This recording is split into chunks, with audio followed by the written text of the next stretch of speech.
ஆதியாகம புத்தகம் நம்முடைய வேத வசனத்தின் தொடர் தியான பகுதியாக இருக்கிறது. ஏற்கனவே போன வாரங்களிலே ஆதியாகமத்தினுடைய முதல் அதிகாரம், 2ஆம் அதிகாரம் இவைகளை தொடர்ந்து பார்த்து கொண்டு வருகிறோம். ஆனாலும் அதில் இருக்க வேண்டிய செய்திகளை, எடுக்க வேண்டிய செய்திகளை, புரிந்து கொள்ள வேண்டிய செய்திகளை நாம் ஒவ்வொரு வாரமும் தொகுத்து தான் படித்து வருகிறோம். ஏற்கனவே படித்த செய்திகளிலே சில செய்திகள் சொல்ல முடியாமல் போகும். காலம் கருதி அல்லது உங்களுடைய புரிந்து கொள்ளுதலின் அளவு கருதி சில செய்திகளை சொல்ல முடியாமல் போகும். ஆனால் ஒரு செய்தியை சொல்லி அதற்கு பிறகு இன்னொரு செய்தியை சொல்லி அதற்கு பிறகு சற்று கடினமான செய்திகளை சொல்லும் பொழுது விளங்கி கொள்ளுவது கூட எளிதாக இருக்கும். ஏற்கனவே ஆதியாகமம் 2ஆம் அதிகாரம் அதில் சொல்லப்பட்டிருக்கிற பல செய்திகளை கடந்த வாரங்களிலே நாம் பார்த்தோம். ஆதியாகமம் 2ஆம் அதிகாரத்திற்கு முன்பு 1ஆம் அதிகாரத்திலே தேவன் சிருஷ்டித்த விதங்கள், அந்த 6 நாட்களில் என்ன நடந்தது என்பதை பெரும் விளக்கமாக பார்த்தோம். தேவன் முதலிலிருந்து என்ன செய்தாரோ அதை தொடர்ந்து செய்து கொண்டே இருக்கிறார். அந்த தொடர்ச்சியை 2ஆம் அதிகாரம் சொல்லுகிறது. 1ஆம் அதிகாரத்துக்கும் 2ஆம் அதிகாரத்திற்கும் பல தொடர்புடைய செய்திகளை இன்று நாம் பார்க்க போகிறோம்.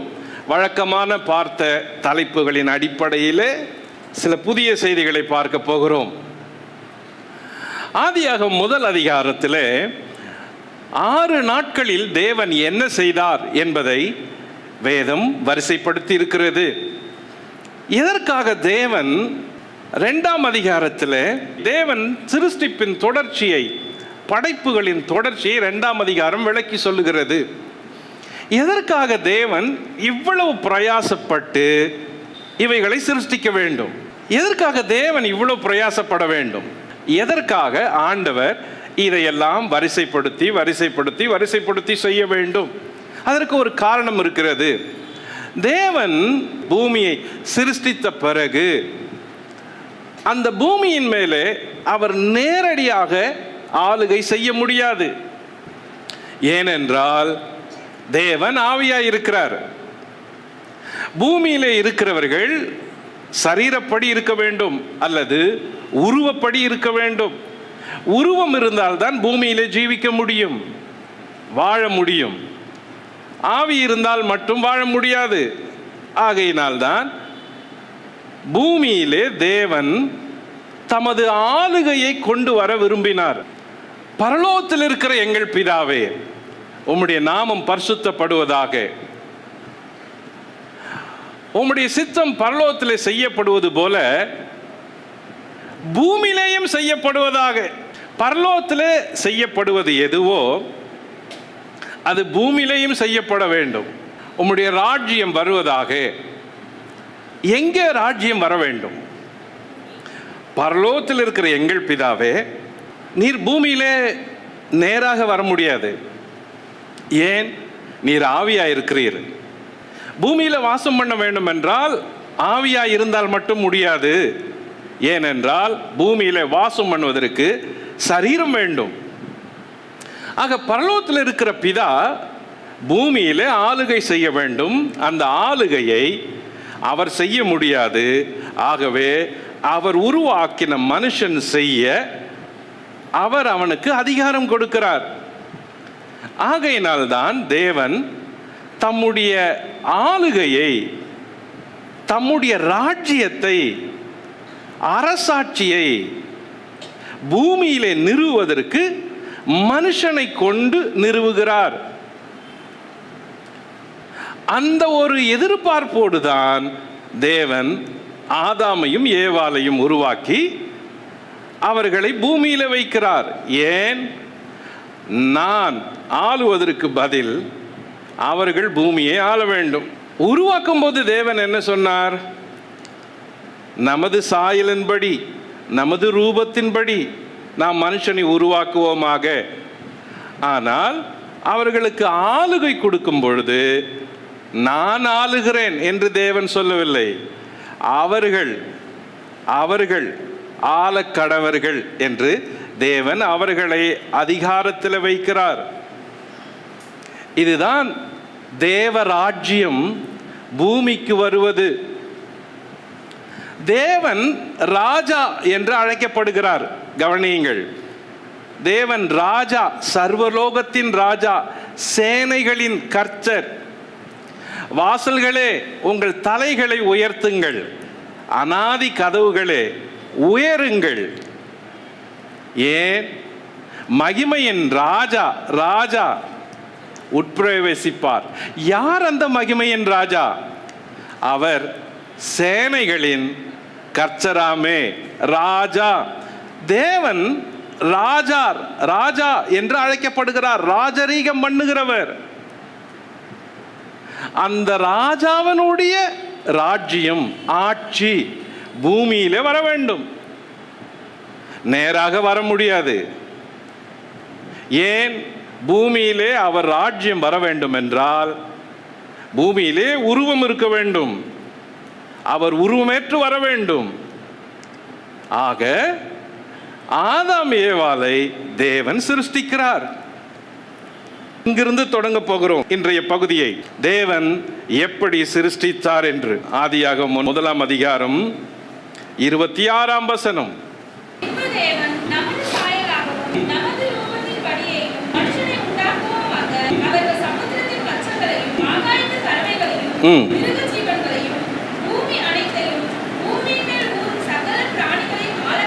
ஆலக்கடவர்கள், அண்டர்லைன், ஆலக்கடவர்கள் என்றார். கவனியுங்கள், தேவன் 6 நாளை படைக்கும் பொழுது ஒவ்வொன்றையும் ஒவ்வொரு பகுதியிலே பார்த்து பேசுகிறார். தேவன் சொன்னார், தேவன் சொன்னார் என்று சொல்லப்படுகிறது. ஆங்கில வேதம் துவங்கும் போதே then God said, then God said என்று துவங்கும். என்ன சொன்னார் என்றால், முதல் நாளிலே வெளிச்சம் உண்டாக கடவது என்று சொன்னார், வெளிச்சம் உண்டாயிற்று. 2வது நாளிலே ஆகாயத்துக்கு மேலிருந்த ஜலத்தையும் கீழிருந்த ஜலத்தையும் பிரித்தார், ஆகாய விரிவு உண்டானது. 3ஆம் நாளிலே சமுத்திரம் என்று பெயரிட்டார். அதே போல ஆகாயத்தில் சூரியனையும் சந்திரனையும் படைத்து ஆகாயத்தில் அவைகளை வைத்தார். தேவன் சொல்லி வைக்கிறார். கவனியுங்கள், அவர் பூமியை பார்த்து பேசும் பொழுது புல் பூண்டு தாவரங்கள் எல்லாம் வருகிறது. ஆகாயத்தை பார்த்து பேசும் பொழுது சூரியன் சந்திரன் நட்சத்திரங்கள் எல்லாம் அதிலே உருவாக்கி வைக்கிறார். சமுத்திரத்தை பார்த்து பேசும் பொழுது மிருக ஜீவன்கள், காட்டு மிருகங்கள், மீன்கள் எல்லாம் உருவாகிறது.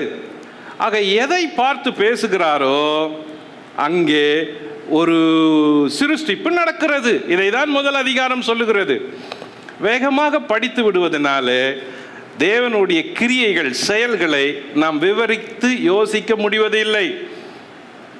சரி, மனுஷனிடத்தில் வரும் பொழுது, மனுஷனை படைக்க வேண்டும் என்று நினைக்கும் பொழுது தேவன் யாரிடத்திலும் பேசவில்லை, தம்மிடத்திலே மட்டும் பேசுகிறார்.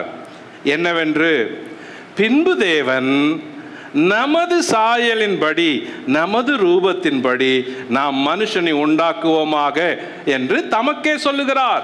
ஏன் அப்படி சொல்லுகிறார்? தேவன் ஆவியாய் இருக்கிறார். இப்பொழுது ஆவியாய் இருக்கிற தேவன் தமக்கே தம்மிடத்திலே பேசி மனுஷனை உருவாக்குறார். இப்பொழுது அவர் உருவாக்குற பெயர் மனுஷன் என்று அழைக்கப்படுகிறது. அவன் ஆவி, ஆவியான மனுஷன். அதை தான் வேதம் சொல்லுகிறது. கவனியுங்கள், பின்பு தேவன் நமது சாயலாகவும் நமது ரூபத்தின்படியும் மனுஷனை உண்டாக்குவோமாக. அவர்கள் சமுத்திரத்தின் மச்சங்கள், ஆகாயத்து பறவைகள், மிருக ஜீவன்கள், பூமியின் மேல் ஊறும் சகல பிராணிகளையும் ஆலக்கடவர்கள். இந்த ஆலக்கடவர்கள் ஆங்கிலத்தில் அவர்களுக்கு டொமினியன் என்று அழைக்கப்படுகிறது, ஆட்சி.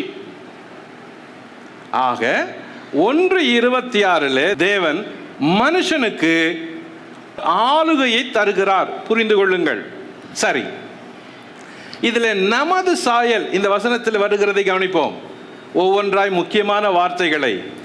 நமது சாயல், அவர் இமேஜ், அந்த நமது சாயல் என்பது அவருடைய கேரக்டர், மாரல் கேரக்டர், அவருடைய குணநலங்கள் அதை சொல்லுகிறது. அந்த தேவனுடைய ஆவியின் பண்புகள். ஆகையினால்தான் மனுஷன் அவருடைய ரூபத்தில், அவருடைய சாயல், இது ரெண்டுத்துக்கும் என்ன வித்தியாசம்? அவருடைய சாயல், அவருடைய ரூபம், அப்படி என்ன வித்தியாசம் அப்படின்னா, அந்த சாயல் என்பது is a nature of God, moral nature, spirit nature. அதே குணநலங்கள் அவனுக்குள்ள வருது. அடுத்தது அவருடைய ரூபம், நமது ரூபம், சேம் லைக்னஸ், குணம், அவரை மாதிரியே உருவம். ஸோ இது உருவத்தை சொல்லுது, இது குணத்தை சொல்லுது. கவனிங்க, மனுஷன், மூணாவது மனுஷன். ஈப்ரூல இந்த மனுஷன் அப்படின்ற வேர்டுக்கு ப்ளூரல் பொருள், ப்ளூரல். அந்த ஒன் வேர்ட் மனுஷன் என்பது ஒரு பன்மை பெயர், ஆனால் அவன் ஆவியானவன், அவனை தான் சொல்லுது. Man is a spirit. அந்த மனுஷன் என்பது இந்த இடத்துல பன்மை பெயர், ப்ளூரல் நேம். ஆலக்கடவர்கள், டொமினியன். ஈப்ரூல இந்த ஆலக்கடவர்கள்ன்றதுக்கு ராதா அப்படின்னு பேர். ராதா அப்படி என்றால் kingdom, dominate, rule, lead, control on earth அப்படின்னு பொருள். அப்போ தேவன் மனுஷனை பூமியில உருவாக்குறதுக்கு நோக்கமே அவன் பூமியை ஆட்சி செய்யணும். மனுஷனை ஆட்சி செய்யணும் அல்ல, பூமியை ஆட்சி செய்யணும். எதை? சமுத்திரத்தில் இருக்கிறத, நிலத்தில் இருக்கிறத, மிருகங்களை, காட்டு மிருகங்களை, ஜீவராசிகளை, ஊரும் பிராணிகளை, முழு பூமியில் இருக்கிற எல்லா சொத்துக்களை, நிலங்களை அவன் தான் ஆட்சி செய்யணும். அப்போ ஒவ்வொரு மனுஷனுக்கும் அந்த ஆட்சியை தேவன் பகிர்ந்து கொடுக்கிறாரு. ஸோ 1:26 குறிப்பு 1, முதல்ல இருந்து ஒவ்வொன்றா பார்க்குறோம். ஒவ்வொரு வசனத்தையும் ஒவ்வொரு குறிப்பில் பார்க்குறோம், கவனிச்சுட்டே வாங்க.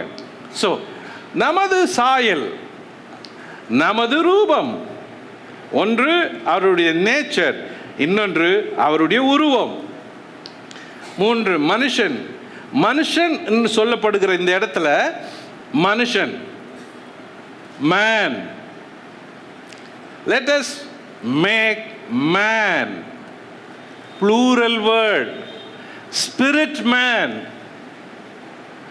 அதை தான் இங்க வாசிக்கிறோம், plural man. அதனால தான் அந்த வசனத்தில் கீழே பார்த்தீங்கன்னா இப்படி சொல்லுது. 1ஆம் அதிகாரம் 27 பாருங்க. தேவன் தம்முடைய சாயலாக மனுஷனை சிருஷ்டித்தார், அவனை தேவ சாயலாகவே சிருஷ்டித்தார், ஆணும் பெண்ணுமாக அவனை சிருஷ்டித்தார். இப்போ ரொம்ப பேருக்கு என்ன டவுட் வரும்னா, முதல்லயே இங்க ஆணும் பெண்ணுமா சிருஷ்டித்தார் இல்ல, அப்புறம் எதுக்கு 2ஆம் அதிகாரத்தில் ஆதாமை தூங்க வச்சு, அதுக்கப்புறம் முதல்ல ஆதாமுக்கு அப்புறம் ஜீவ சுவாசத்தை கொடுக்குறாரு, அதுக்கப்புறம் அவனை தூங்க வைக்கிறாரு, அதுக்கப்புறம் ஏவாளை எடுக்கிறாரு. அப்ப இங்க முதல்ல ஆணும் பெண்ணுமா சிருஷ்டிக்கப்பட்டது அப்படின்னு 1:27 சொல்லுது அப்படின்னு ஒரு கேள்வி கேட்பாங்க. பலர் அப்படி கேட்டிருக்கிறாங்க. கவனிங்க, முதல்ல இதை போய் நாம் திடீர்னு பேசினா யாருக்கும் புரியாது. இப்போ உங்களுக்கு நான் பல காரியத்தை ஜெனிசிஸ் பேசுறப்ப சொல்றப்ப ஸ்டெப் பை ஸ்டெப்பா சொல்லியிருக்கிறேன். உங்களுக்கு ஏதோ ஒன்று புரியலனா கூட வேறு ஒன்று புரியும். ஸோ இப்போ நான் அழுத்தமான சில காரியங்களை சொல்கிறப்ப உங்களால் கிரகிக்க முடியும், உள்வாங்க முடியும். ஆகையினால புரிந்து கொள்ளுகிற சக்தி இப்போ உங்களுக்கு இருக்குது. இப்போ the plural man, man அப்படின்னு சொல்லப்படுறது இங்க ப்ளூரல். ஆசா. குறிப்பு 2, தேவன் தம்முடைய சாயலாக மனுஷனை சிருஷ்டித்தார், அவனை தேவ சாயலாக சிருஷ்டித்தார், ஆணும் பெண்ணுமாக அவர்களை சிருஷ்டித்தார். கவனிங்கள், சிருஷ்டித்தார், ஆங்கிலத்தில் கிரியேட்டட். 1ஆம் அதிகாரம் 27ஆம் வசனத்தில் வர வார்த்தைகள் ரொம்ப முக்கியம். அதனால தான் உங்களுக்கு கோடிட்டு காட்டுறேன். கிரியேட்டட், சிருஷ்டித்தார்.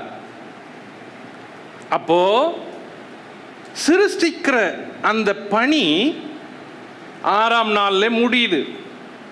ஆனா கம்ப்ளீட் ஆகல. ஃபர்ஸ்ட் சாப்டர் இன்ட்ரோடக்ஷனை சொல்லுது, செகண்ட் சாப்டர் விளக்க உரையே சொல்லுது. ஸோ கம்ப்ளீட் ஆகல. இப்போ கவனிப்போம். அந்த சிருஷ்டித்தார் அப்படின்ற வேர்டுக்கு, கிரியேட்டட் அப்படின்ற வேர்டுக்கு ஹீப்ரூல பரா அப்படின்னு சொல்லப்படுது. பரா அப்படின்னா ஒண்ணுமே இல்லாத இடத்துல இருந்து உருவாக்குறது. ஒண்ணுமே இல்லை, உருவாக்குறது. ஆரம்பத்தில் நம்ம படித்தோம் 6 நாட்களில் முதல் 3 நாள் ஒண்ணுமே இல்லை. அடுத்த 3 நாள் 4, 5, 6 அடுத்த 3 நாள் சிருஷ்டிக்கும் போது முதல் 3 நாள்ல என்ன இருந்துச்சோ அதை பேஸ் பண்ணி தான் சிருஷ்டிக்கிறாரு. ஸோ அதே மாதிரி தான் இங்க 6ஆம் நாள்ல தேவன் மனுஷனை சிருஷ்டிக்கிறப்ப அவர்கிட்டயே அவர் பேசுறாரு. ஒண்ணுமில்லை, பாரா, இல்லாத ஒன்னிலிருந்து ஒருத்தனை உருவாக்குறாரு, மனுஷனை. ஸோ மேன் அப்படின்ற வார்த்தை ப்ளூரல் நேம். அவனுக்குள்ள எல்லாம் இருக்குது. அவனை சிருஷ்டிக்கிறாரு. அந்த வேர்ட் ரொம்ப முக்கியம், கிரியேட்டட். பின்னால படிக்கிறப்ப 2ஆம் அதிகாரங்கள்ல படிக்கிறப்ப இந்த வேர்டை பயன்படுத்தல. அதனால தான் கோடிட்டு காட்டுறேன். முதல் அதிகாரத்துல தேவன் மனுஷனை சிருஷ்டித்தார். ஒன்றுமில்லை சொன்னாரு, வந்துட்டான். அவன் ஸ்பிரிட் மேன். இப்போ பூமியில எல்லாம் படிச்சு முடிச்சிட்டாரு. மழை இல்லை, காய் கனிகள் எதுவுமே இல்லை, யாருமே இல்லை. ஏன் இல்லை? ஆள்றதுக்கு மனுஷன் இல்லை. ஸோ இப்போ ஆள்றதுக்கு மனுஷன் வேணும். ஆனா அவன் ஸ்பிரிட்டா இருக்கிறான், ஆவியா இருக்கிறான். அதனால தேவன் பூமியில வாழக்கூடிய மனுஷனுக்கு உருவத்தை கொடுக்கிறாரு. இப்பதான் 2ஆம் அதிகாரத்துல சொல்லப்படுற செய்தியை படிக்கணும். எப்படி? 2ஆம் அதிகாரம் 7ஆம் வசனம். தேவனாகிய கர்த்தர் மனுஷனை பூமியின் மண்ணினாலே உருவாக்கி ஜீவ சுவாசத்தை அவன் நாசியிலே ஊதினார். மனுஷன் ஜீவாத்மாவானான். லிசன், இந்த இடத்துல கவனிக்க வேண்டிய வார்த்தை என்ன? கவனிக்க வேண்டிய வார்த்தை உருவாக்கி. சிருஷ்டிப்பு, சிருஷ்டித்து இல்லை. ஸோ செகண்ட் டச்ல வர்றப்ப உருவாக்குறாரு, ஃபார்ம் பண்றாரு. பாருங்க, மனுஷனை பூமியின் மண்ணினாலே உருவாக்கி. பாடி மேன். முதல்ல இருந்தது ஸ்பிரிட் மேன், இப்போ பாடி மேன். ஜீவ சுவாசத்தை அவன் நாசியில் ஊதினான், அவன் ஜீவாத்மானான். உருவாக்கி, நாட் கிரியேட்டட், ஃபார்ம்ட். ஃபார்ம் பண்றாரு. இப்போ 2 பேரும் வாங்க பார்ப்போம். You are a spirit man. ஆதியாகமம் 1:26 தேவன் மனுஷனை சிருஷ்டித்தார். ஆவியான மனுஷன். ஆனா அவன் பூமியில வாழ முடியாது. ஏன்? பூமியில வாழணும்னா அவன் சரீரம் இருக்கணும், அப்பதான் வாழ முடியும்.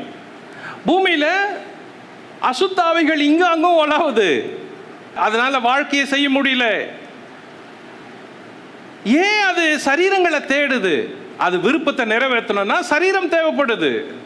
ஸோ பூமியில வாழணும்னா சரீரம் முக்கியம் அப்படின்னு பார்த்தோம். அதே மாதிரி நமக்குள்ள இருக்கிற ஜீவன் போயிட்டா நம்மளை அடக்கம் பண்ணிடுறாங்க. ஆவியா சுத்துறான் அப்படின்னு சொன்னா பயந்து ஓடுறோம். ஏன்?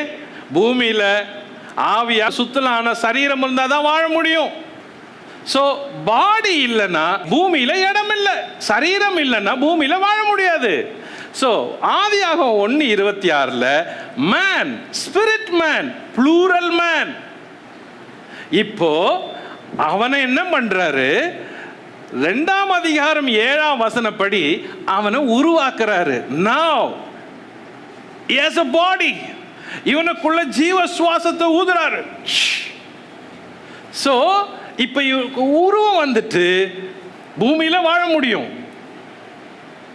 So man, spirit man, இப்ப பாடி வந்துட்டு, சரீரம் வந்துட்டு,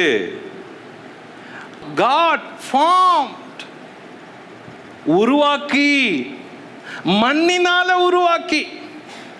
இப்போ புரிஞ்சிக்க வேண்டியது என்ன, ஒவ்வொரு மனுஷனும் ஆவியானவன்.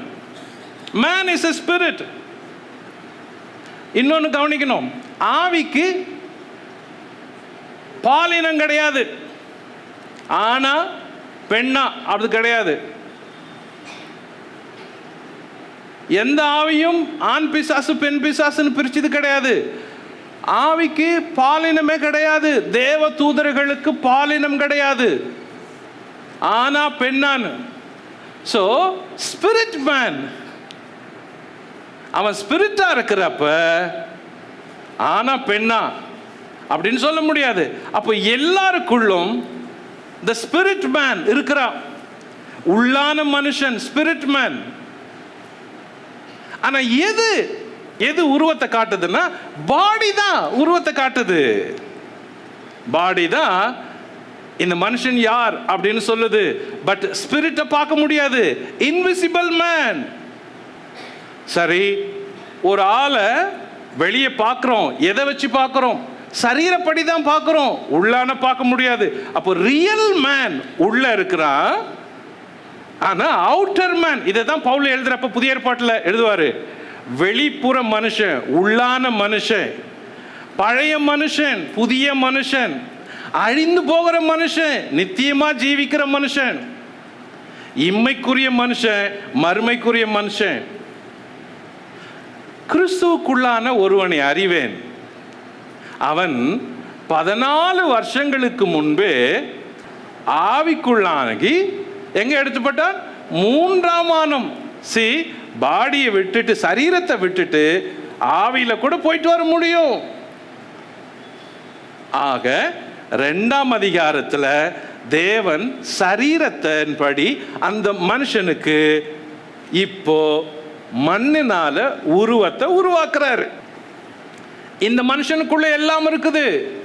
கவனிங்க, ஒரே ஒரு முறை தான் அதை செஞ்சாரு, திரும்ப அவர் அதை செய்யல. இந்த ஒரு மனுஷனுக்குள்ள ஆண் பெண் எல்லாம் இருக்கிறாங்க. அதனால தான் ஆணுடைய வித்துல இன்னைக்கும் 600 மில்லியன் அணுக்கள் உள்ள இருக்குது. ஏன்னா உயிர்களுக்கு இவருக்குள்ள, இந்த ஆணுக்குள்ளதான் இருக்குது. அந்த அளவுக்கு தேவன் இந்த ஆணுக்குள்ள எல்லாத்தையும் வச்சிருக்கிறாரு.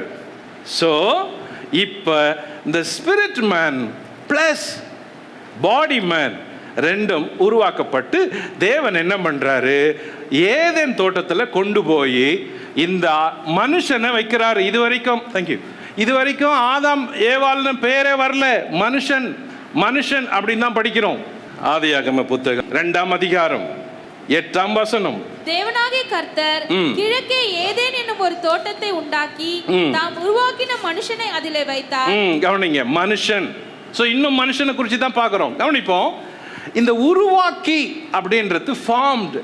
ஹீப்ரூல ஆசா, ஹீப்ரூல பாரா, God created man. ஹீப்ரூல ஆசா, God formed man. ஹீப்ரூல பாரானா ஒண்ணுமே இல்லாத நிலையில உருவாக்குறது, ஒண்ணுமே இல்லை உருவாக்குனாரு, சிருஷ்டித்தார் பாரா. இப்போ அந்த ஆவி மனுஷனை மண்ணுனால, மண்ணை எடுத்து சரீரத்தை உருவாக்குறாரு, ஆசா.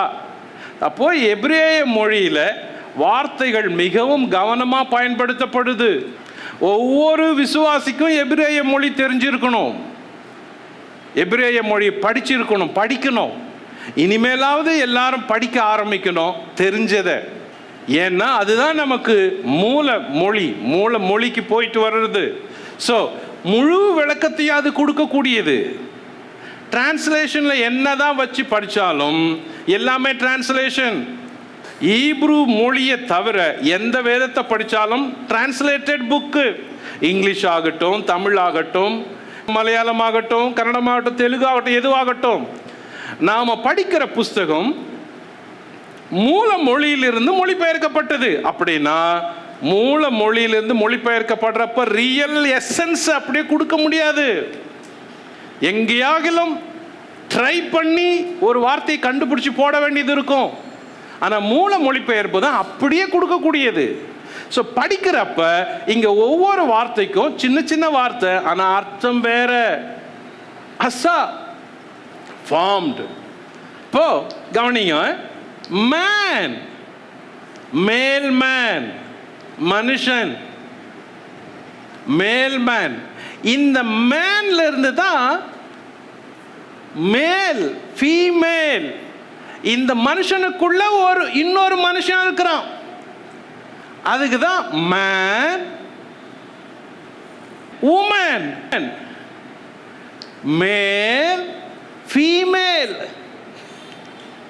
ஏன் சொல்றாங்க அப்படி? அந்த மனுஷனுக்குள்ள இன்னொரு மனுஷன். ஸோ மேன், அதே மாதிரி விமன். முன்னாடி ஒரு வார்த்தை, ஆனால் மேன், மேல், ஃபீமேல். வார்த்தை எதுவும் மாறல, ஒரே ஒரு வார்த்தை தான் ஆட் ஆகுது. அப்படின்னா இந்த ஃபீமேலுக்குள்ள ஒரு மேல், இந்த மேலுக்குள்ள ஒரு ஃபீமேல், மேல். இதுதான் ஆணும் பெண்ணுமா உருவாக்குனார் அப்படின்னு முதல்ல சொல்லிருச்சு. Okay, human. ஹியூமன், ஹியூமன் என்றது ரெண்டு வார்த்தைகளுடைய சேர்க்கை. ஒன்று ஹியூமஸ், டஸ்ட் அப்படின்னு பொருள். ரெண்டு மேன், ஸ்பிரிட் அப்படின்னு பொருள். ஸோ ஹியூமன் அப்படின்னா டஸ்ட் அண்ட் ஸ்பிரிட். அதாவது பாதி உருவம் ஆவியில, பாதி உருவம் மண்ணில், ரெண்டும் சேர்ந்தது. உருவம் ஆவியும் மண்ணும் சேர்ந்தது human. Humus plus man, human, dust plus spirit. Okay, உங்களுக்கு புரியலன்னா விட்டுருங்க, புரிஞ்ச வரைக்கும் போங்க. நான் புரிஞ்சவங்க கேட்ச் பண்ணிக்கிட்டோம், புரியலனா இல்லை. ஆனால் இது என்னைக்கு இருந்தாலும் எங்கன்னா ஒரு இடத்துல உங்களுக்கு இது தேவைப்படும். அகைன், குறிப்பு 3. தேவனாகிய கர்த்தர் கிழக்கே ஏதேன் என்னும் ஒரு தோட்டத்தை உண்டாக்கி தாம் உருவாக்கின மனுஷனை அதிலே வைத்தார். இப்போ தோட்டத்தை உருவாக்குறாரு, மனுஷனை உருவாக்கி அவனை செப்பரேட் பண்ணி வைக்கிறாரு, தோட்டத்தை உருவாக்குறாரு. அப்போ ஏதேன் என்ற வார்த்தைக்கு பல பொருள் இருக்குது. அந்த பொருள் என்ன அப்படின்றத பார்ப்போம். ஸோ ஏதேன் அப்படின்னா number 1 spot, number 2 moment, number 3 presence, number 4 open door, number 5 delightful அப்படின்னு பொருள். ஏதேன் அப்படின்ற ஒரு வார்த்தைக்கு இடம், இயங்குவது, தேவ பிரசன்னம், திறந்த வாசல், மகிழ்ச்சியாயிருப்பது அப்படின்ற பொருள்.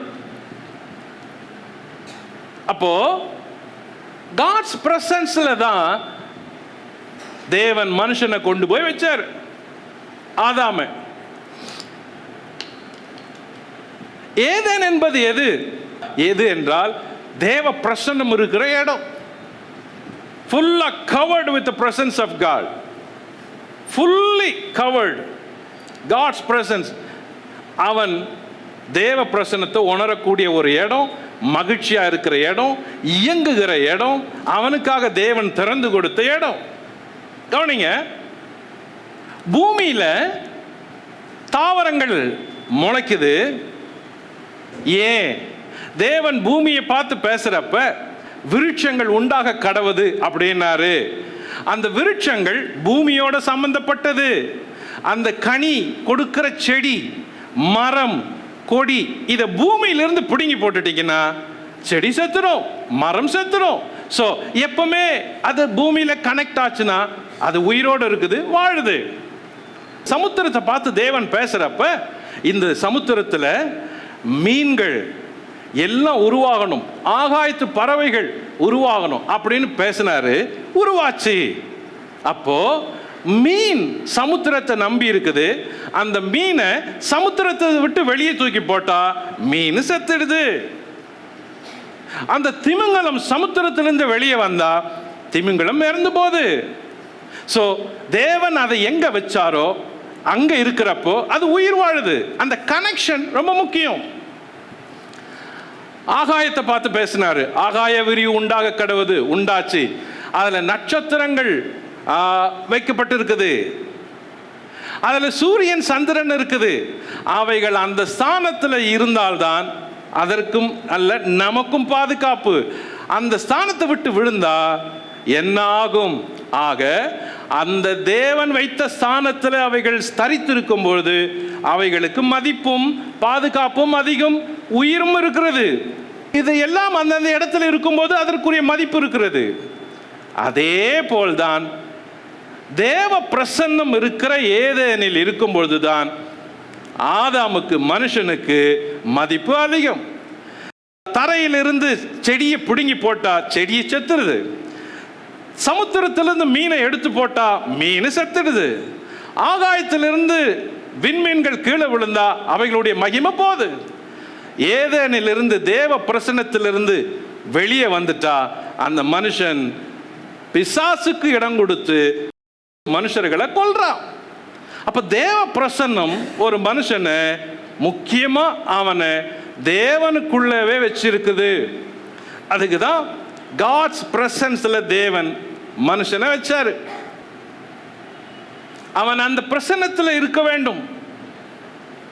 அதுதான். ஸோ ஏதேன் என்பது தேவன் மனுஷனுக்கு கொடுத்த ஒரு பாதுகாப்பான தேவ பிரசன்னம் நிறைஞ்ச இடம். அதில் அவன் இருந்தால்தான் அவன் தேவனை பார்க்க முடியும், தேவனோடு பேச முடியும், அவன் மனுஷனாக இருக்க முடியும், சந்தோஷமாக இருக்க முடியும்.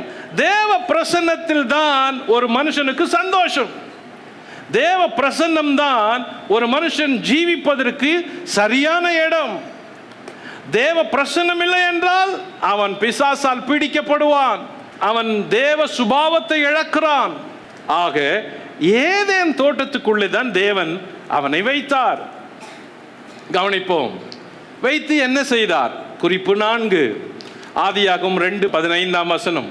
தேவனாகிய கர்த்தர் மனுஷனை ஏதேன் தோட்டத்தில் அழைத்து கொண்டு வந்து அதை பண்படுத்தவும் பாதுகாக்கவும் வைத்தார். டென்ட் பண்ணணும், கீப் பண்ணணும், பண்படுத்து, பாதுகாக்க. தேவன் எல்லாத்தையும் இலவசமா கொடுக்கிறாரு. இங்க ஏதேன் தோட்டத்துக்குள்ள ஒரு குறையும் இல்லை. அதுல நதி ஓடுது, அந்த நதி ஓடுறதுனால பூமி செழிக்குது, பூமி செழிக்கிறதுனால தங்கம் விளையுது. அது மட்டுமல்ல, அந்த ஏதேன் தோட்டத்துக்குள்ள எல்லா கனிகளும் இருக்குது. அவனுக்கு ஒரு குறையும் இல்லை, மனுஷனுக்கு ஒரு குறையும் இல்லை. எல்லாம் பூரணப்பட்டிருக்கிறான், எல்லாம் அவனுக்கு இருக்குது. ஆனா அவனை சாப்பிட்டுட்டு படுத்து தூங்குற மாதிரி தேவன் அவனை வைக்கல. அப்போ எல்லா வசதி இருந்து கூட அவனை உழைக்கிறதுக்கு, ஒர்க் பண்றதுக்கு தேவன் அலோ பண்றாரு. இப்போ இங்க என்ன நடக்குது? இந்த 2ஆம் அதிகாரம் 15. தேவன் மனுஷனுக்கு வேலையை கொடுக்கிறாரு. கவனிப்போம், இந்த பண்படுத்த பாதுகாக்க அப்படின்றது ஒர்க் அப்படின்னு பொருள். அதுக்கு எபிரேய பொருள் எரகான். எரகான் என்றால் உருவாகும், to become, to manifest, to fulfil, to reveal அப்படின்னு பொருள். ஏதேன் தோட்டத்தில் தேவன் மனுஷனை வச்சது வேலை செய்ய, டு ஒர்க். எரகான். எரகான் என்றால் நீ உன்னை உருவாக்கு, நீ உருவகப்படுத்திக்கொள், நீ உன்னுடைய நிறைவேற்று, நீ உனக்குள்ளதை வெளிப்படுத்து அப்படின்னு பொருள். சோ இப்ப கவனிப்போம், கொஞ்சம் கொஞ்சமா போறோம். இன்னைக்கு கவனிக்க வேண்டிய செய்தி கொஞ்சம் வித்தியாசமா இருக்கும், அதனால நான் நிதானமாவே போறேன். மனுஷனுக்கு தேவன் வேலை செய்யும்படி அவன் கையில ஒரு பொறுப்பு கொடுக்கிறாரு. கவனிக்கணும், இங்க தேவன் வேலை, ஒர்க், அந்த வேர்டு ரொம்ப முக்கியம். அப்போ எரகான்னா இத்தனை பொருள்ல அது அர்த்தம் வருது.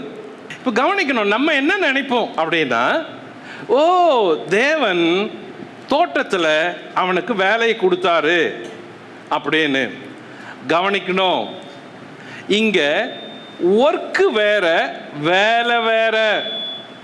ஒவ்வொரு மனுஷனும் புரிந்து கொள்ள வேண்டியது அதுதான். ஒர்க்கு வேற, வேலை வேற.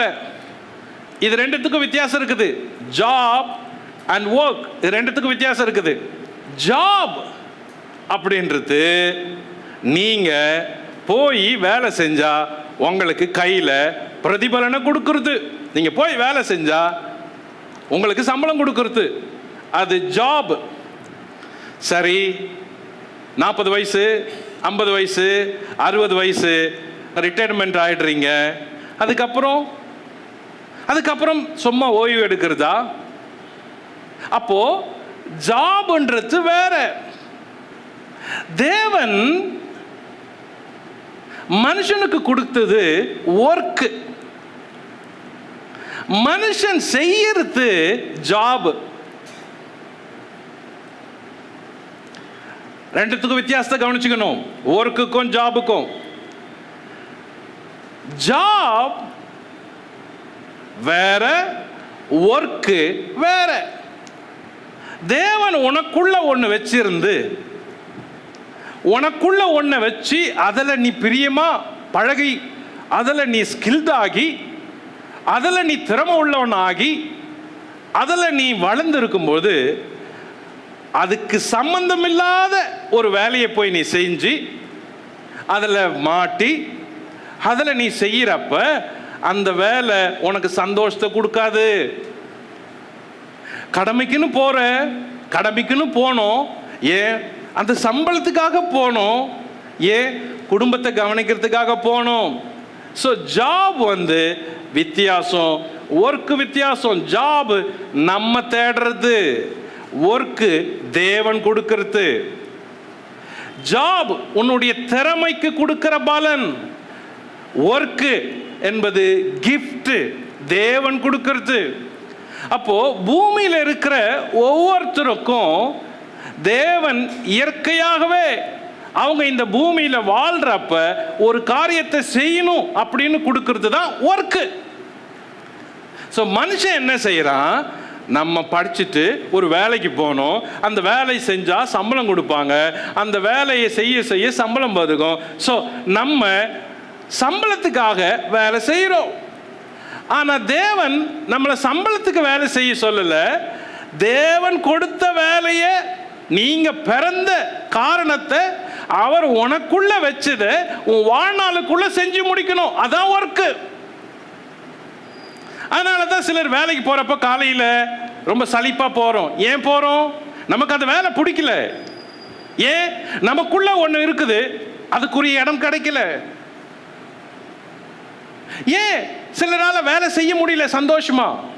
ஏன் சந்தோஷமா செய்ய முடியல? அவங்களுக்குள்ள ஒன்று இருக்குது, அதை வெளியே கொண்டு வர முடியல. ஆனால் வேற வழி இல்லை, அவங்க ஒரு வேலைக்கு போனாதான் அந்த வேலையை செய்ய முடியும். ஸோ அது ரெண்டுத்துக்குரிய வித்தியாசத்தை பாருங்க. ஜாப், ஒர்க் ரெண்டுமே தேவன் ஒவ்வொரு மனுஷனுக்கும் கொடுக்கறது வேலை, ஒர்க்கு. ஆனால் மனுஷன் செய்யறது ஜாப். வாழ்க்கையில் நீங்க வாழ்ற தோங்குறப்பவே இந்த உலகத்தில் தேவன் உனக்கு என்ன வச்சிருக்கிறாருன்னு காரியத்தை கண்டுபிடிச்சு அதுக்கு வேலை செய்ய ஆரம்பிக்கணும். தேவன் எதுக்கு உன்னை வச்சிருக்கிறாரு, ஏன் உருவாக்குனாரு, என்ன செய்யணும் அப்படின்னு. ஒரு மாங்காய் பழம் இருக்குது, இல்லை ஒரு ஆப்பிள் இருக்குது, இல்லை ஒரு ஆரஞ்சு இருக்குது. நீங்கள் ஒரு பழத்தை கையில் பார்க்குறப்ப அது என்ன? அது பழம். ஆனால் அது கீழே விதையா போட்டோம்னா அது செடியாக வந்து மரமாக வந்து அது காய் கொடுத்து மறுபடியும் பழம் கொடுக்குது. ஒரு விதை, ஒரு மரம், ஆனால் அது வாழ்நாளில் அதனுடைய முழு காரியத்தை செஞ்சு முடிக்குது. ஒவ்வொரு மனுஷனையும் தேவன் அப்படிதான் வச்சிருக்கிறாரு. ஒவ்வொரு மனுஷனையும் தேவன் அப்படி வச்சிருக்கிறார். உன் வாழ்நாளில் கர்த்தர் உனக்கு கொடுத்ததை நீ செஞ்சு முடிக்கணும். அதுதான் உனக்கு சந்தோஷம், அதுதான் உனக்கு கிரீடம், அதுதான் உனக்கு மகிமை, அதுதான் உனக்கு பேரு, அதுதான் உனக்கு புகழ், அதுதான் தேவ சித்தம். இதை தவிர்த்து வேற எது செஞ்சாலும் உனக்கு சந்தோஷம் இருக்காது, உனக்கு நிம்மதி இருக்காது, சுகம் இருக்காது. ஏன்? நீ ஏதோ ஒன்று உள்ள வச்சிருக்கிற, ஆனா விருப்பமில்லாத போய் செய்கிற. So listen this, work which is job, வேலை தொழில், இரண்டுத்துக்கும் work. Your work is not your job. Your job is your skill. உன் ஜாப்ன்றது உன் திறமை. Your work is your gift. உன் வேலைன்றது உனக்கு கடவுள் கொடுத்த வரம். உன் திறமைக்கு கூலி கொடுக்கலாம், ஆனால் உன் வரத்துக்கு கூலி கொடுக்க முடியாது. உன் திறமையை சம்பளம் கொடுத்து வாங்கலாம், ஆனால் உன் வரத்தை சம்பளம் கொடுத்து வாங்க முடியாது. ஏன்? தேவன் உனக்குள்ளே வச்சுது அது. இதை பலர் சின்ன வயசுலேயே கண்டுபிடிக்கிறாங்க, ஆனால் பெரும்பான்மையானவங்க இதை கண்டுபிடிக்கல. நமக்குள்ள என்ன இருக்குது அப்படின்னு கண்டுபிடிக்கல. Your job will pay for what you did, but your work is for you to born to do. நீ எதுக்கு பிறந்தியோ அதை செஞ்சு முடிக்கணும். அதான் ஒர்க்கு. எரகான் அப்படின்னா அதான் பொருள். ஸோ இங்க ஆதாமுக்கு தேவன் விவசாயம் வேளாண்மை தொழில் செய்யறதுக்கு அலோ பண்ணல. அப்படி எடுத்துக்கலாம், மேலோட்டமா படிக்கிறப்ப அப்படி தெரியும். ஓகே, அவர் காலையிலேருந்து மண் வெட்டி எடுத்துட்டு போய் ஒவ்வொரு பழத்தை தோண்டி தண்ணியை விட்டு பழத்தை பறித்து அவர் வாய்க்காலெல்லாம் வெட்டுவார் போல அப்படின்னு அது சாதாரணமாக படிக்கிறப்போ அப்படி தோணும். ஆனால் உள்ள போய் பொருளோட சேர்ந்து படிக்கிறப்ப எரகான் டு பிகம். கடவுள் உன்னை இந்த பூமியில எதுக்கு வச்சாரு? அது மாதிரி வா. டு manifest, உன்னை பூமியில வெளிப்படுத்து. உனக்குள்ள என்ன, நீ என்ன செய்ய போற, என்ன செய்ய முடியும், உனக்குள்ள இருக்கிற வரம் என்ன, வெளிப்படுத்து. டு ரிவீல், அதை வெளிப்படுத்தி காட்டு. அதுதான் ஒர்க்கு. அதுதான் ஒர்க்கு. ஸோ இங்க ஒர்க்குக்கும் ஜாபுக்கும் வித்தியாசம் தெரியுது. அதுக்கப்புறம் குறிப்பு 5, தேவன் ஆதாமுக்கு கொடுத்த கட்டளைகளும் கடமைகளும். முதல்ல நம்பர் 1, தோட்டத்தை பண்படுத்தி பாதுகாக்க. 2ஆம் அதிகாரம் 15ஆம் வசனம். ஸோ தோட்டத்தை பண்படுத்தி பாதுகாக்க, அப்போ கீழே இருந்து ஒர்க் பண்ணணும். நம்பர் 2, தோட்டத்தில் உள்ள சகல கனிகளையும் புசிக்கலாம். அப்போ அவன் ஒர்க் பண்ணி அது வளர்ந்து அதில் வர கனிகளை புசிக்கிற அளவுக்கு அவன் ஒர்க் பண்ணணும். பர்மிஷன் கிடைக்குது, நீ புசிக்கலாம். நம்பர் 3, நன்மை தீமை அறியத்தக்க கனியை புசிக்க வேண்டாம். ஸோ எதை செய்யக்கூடாதோ அதுவும் தேவன் சொல்றாரு. அகெயின் 4வது, நீ புசிக்கும் நாளில் நீ சாகவே சாவாய், முடிவையும் சொல்றாரு. ஸோ ஆதாமுக்கு சொல்ற இவைகள் எல்லாம் ரொம்ப முக்கியமானது. தேவன் பர்சனலா சொல்றது. தேவன் எல்லாத்தையும் முன்கூட்டியே சொல்லி இருக்கிறாரு. இதுல ஒரு இடத்துல கூட ஏவாள் இல்லை, ஏவாளுக்கு தெரியாது. ஆனா எல்லாத்தையும் ஆதாமுக்கு தான் தேவன் முதல்லயே சொல்றாரு. ஸோ என்ன செய்யணும் அதை சொல்றாரு, என்ன செய்யக்கூடாது அதையும் சொல்றாரு. அப்படி மீறி செஞ்சா முடிவு என்ன? தேவன் ஒவ்வொரு மனுஷனுக்கும் எதை செய்யணும் எதை செய்யக்கூடாது அப்படின்னு முன்கூட்டியே சொல்றவரு. எல்லாரும் அதை அறிஞ்சிருக்கணும். கர்த்தர் என்கிட்ட சொல்லவே இல்லை, என்கிட்ட பேசல, எனக்கு புரியவே இல்லை அப்படின்னு சொல்றவங்க ரொம்ப பேர்.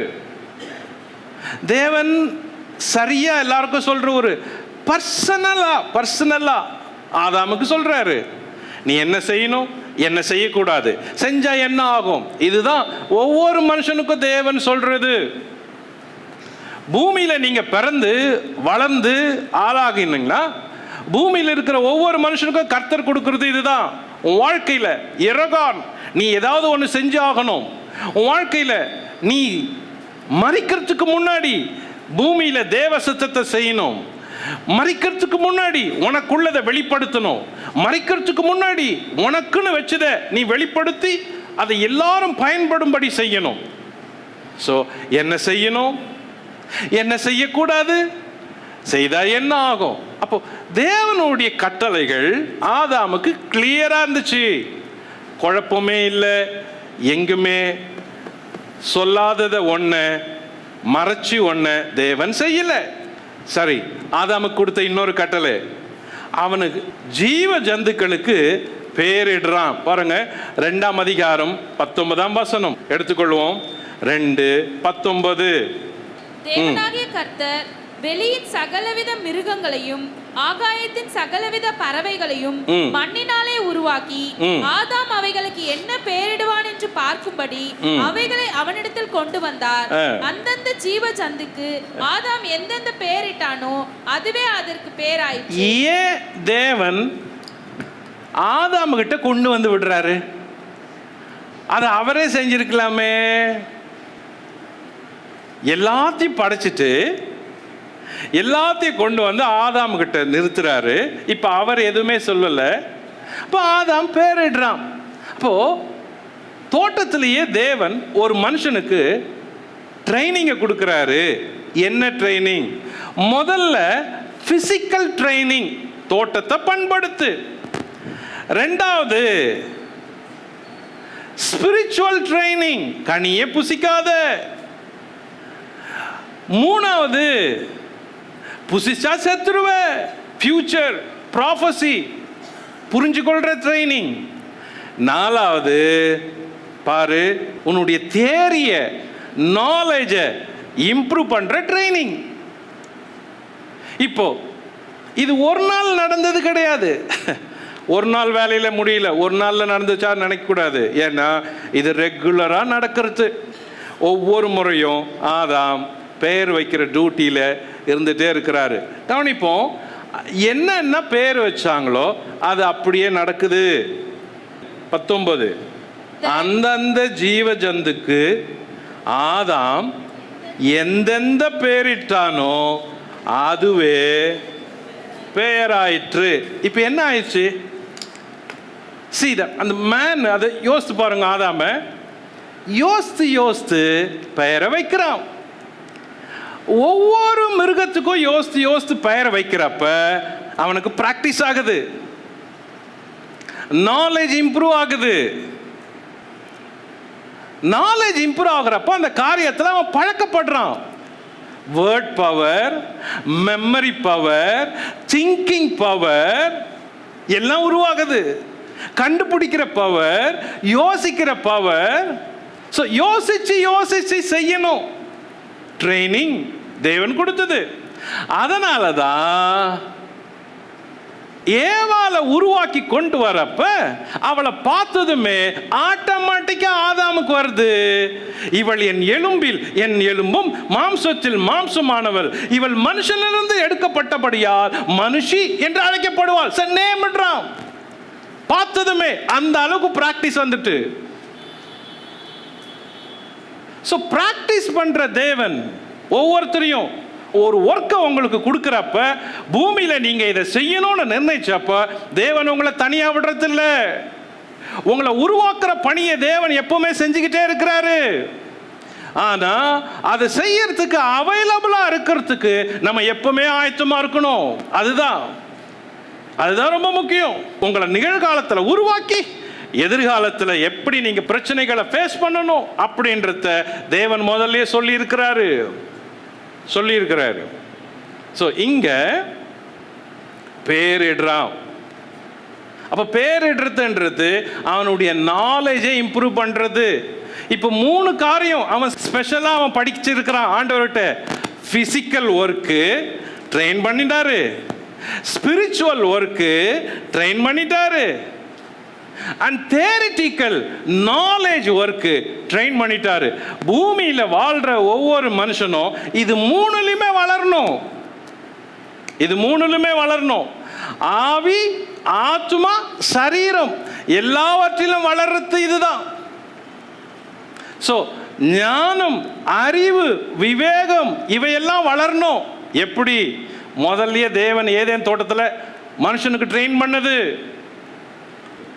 ஆளும் வளரணும், அறிவும் வளரணும். இங்க அதுதான் முதல்லயே தேவன் செஞ்சது. ஆக கிறிஸ்தவங்களுக்கு இது 2மே வளரணும். ஆளும் வளரணும், அறிவும் வளரணும். ஏன்னா நமக்கு பக்தி இருக்குது, புத்தி இல்லை. லிசன், 10 கன்னிகைகள் இருந்தாங்க. அதுல மணவாளன் வரப்போறாரு அப்படின்னு 5 பேர் எண்ணெயை வச்சிருந்தாங்க. மீதம் இருந்த 5 பேருக்கு மணவாளன் வர்றது தெரியும், ஆனா எண்ணெய் வச்சு இல்லை. ஸோ 10 பேர்ல பாதி ஞானம் உள்ளவங்களா இருந்தாங்க. 10 பேர்ல மீதி பாதி ஞானம் இல்லாத இருந்தாங்க. இன்னைக்கு கிறிஸ்தவங்கள்ல பக்தி இருக்குது, புத்தி இல்லை. விசுவாசிகளுக்கு அறிவு இல்லை, கிறிஸ்தவங்களுக்கு நாலேஜ் இல்லை. அதனால தான் வேதம் சொல்லுது, தேவன் சொல்றாரு, என் ஜனங்கள் அறிவு இல்லாமல அழிஞ்சு போறாங்க அப்படின்னு. அறிவு இல்லை. அறிவை படிக்கிற இடத்துக்கு வரல, அறிவை சொல்லி கொடுத்தா வரல, அறிவை சொல்லி கொடுத்தா கேட்கறதுக்கு ஆசை இல்லை. ஏன்? அதனால தான் அவங்களால எதையுமே செய்ய முடியல. ஆள் மட்டும் வளருது, அறிவு வளரல. வெளிப்புற சரீரம் வளருது, உள்புற மனுஷன் வளரல. கிறிஸ்துவுக்குள் இருக்கிற மனுஷன் புதிய மனுஷன், ஆனா அவன் அப்படியே இருக்கிறான். ஆகையினால்தான் பாலை குடிக்கிறாங்க, பலமான ஆகாரத்தை சாப்பிட முடியல. விசுவாசி ரட்சிக்கப்பட்ட பிறகு பல வருஷம் ஆகியும் பலமான ஆகாரத்தை உட்கொள்ளல, இன்னும் பால் குடிக்கிற விசுவாசியா இருக்கிறா. காரணம் என்ன? அவன் அறிவு வளரல, ஞானம் வளரல, புத்தி இல்லை. புத்தி இல்லை. நான் சொல்றது உண்மை. பல ஆண்கள், பெரும்பான்மையானவங்களுக்கு சகோதரிமார்களுக்கு தெரிகிற அளவுக்கு கூட வேத வசனம் தெரியறதில்ல. சகோதரிமார்கள் படிக்கிற அளவுக்கு கூட வேதத்தை கிறிஸ்தவ ஆண்கள் படிக்கிறது இல்லை. சகோதரிகளுக்கு தெரிகிற ஜபம் கூட, செய்யற விதம் கூட, அந்த ஜப வாசனை கூட புருஷர்களுக்கு இல்லை, ஆண்களுக்கு இல்லை. எப்படி வரும் அறிவு? எப்படி வரும் ஆவிக்குரிய அறிவு? எப்படி வரும் ஆவிக்குரிய பலன்? உனக்கு ஆவிக்குரிய அறிவே இல்லாதப்ப நீ ஆவிக்குரிய காரியத்தில் என்ன சாதிப்ப? வேத அறிவே இல்லாதப்ப வேதத்தை படிக்காத என்ன சாதிப்ப? ஆகையினாலதான் ஏதேன் தோட்டத்தில் உன்னால நிக்க முடியல. ஆகையினாலதான் அறிவு இல்லை. உள்ளான மனுஷன் மெலிஞ்சு போய் கிடக்கிறான், உள்ளான மனுஷன் செத்து கிடக்கிறான். அதனால தான் வளர்ச்சி இல்லை. அதனால தான் நீ ஜாபுக்கு போற, ஒர்க்குக்கு போல. அதனால தான் உனக்குள்ள இருக்கிற வல்லமை வெளிப்படல, வரங்கள் கிரியை செய்யல.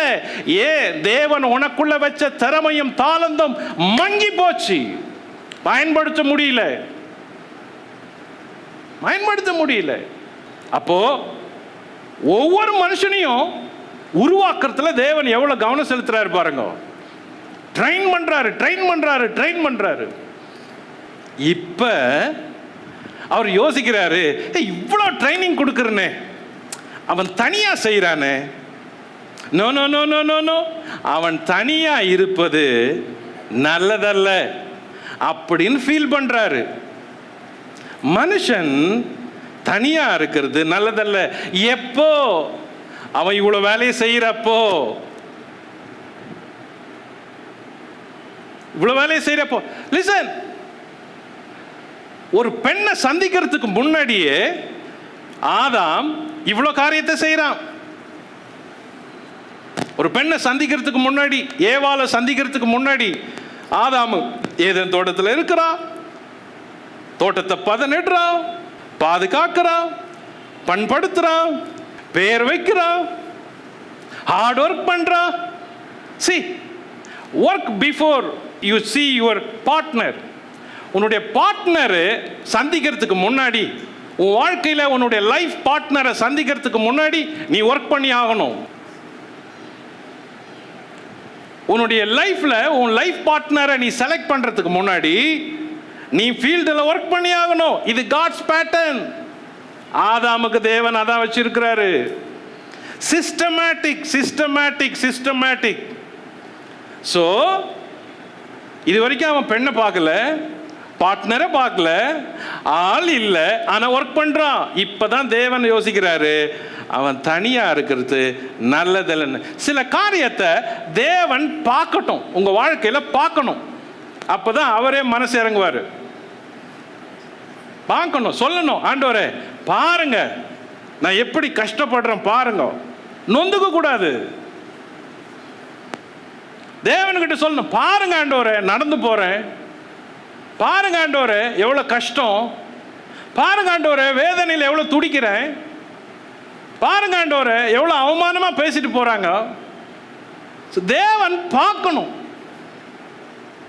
பார்க்கறதுக்கு இடம் கொடுக்கணும். அப்போ அவர் பார்த்து என்ன சொல்லுவார்? ஆமால்ல ஆமால்ல, தனியாக இருக்கிறல்ல, அவமானப்படுத்திட்டாங்கல்ல, கஷ்டப்படுறல்ல, வேதனைப்படுறல்ல, நிந்த அனுபவிக்கிறல்ல, வேதனையாக துடிக்கிறல்ல, எனக்கு புரியுது, எனக்கு புரியுது. தேவன் பார்க்கணும். இங்க மனுஷன் தனிமையாக இருப்பது நல்லதல்ல அப்படின்னு முடிவு பண்ணுறாரு. அதை யோசிக்கிறாரு, என்ன பண்ணணும், எப்போ பண்ணணும். ஸோ 2ஆம் அதிகாரத்தில் தேவன் அடுத்த காரியம் என்ன செய்கிறாருன்றத 2ஆம் அதிகாரம் சொல்லுது. அடுத்த மூக்கு. ஸோ குறிப்பு 5 ஆதியாகமம் 2:18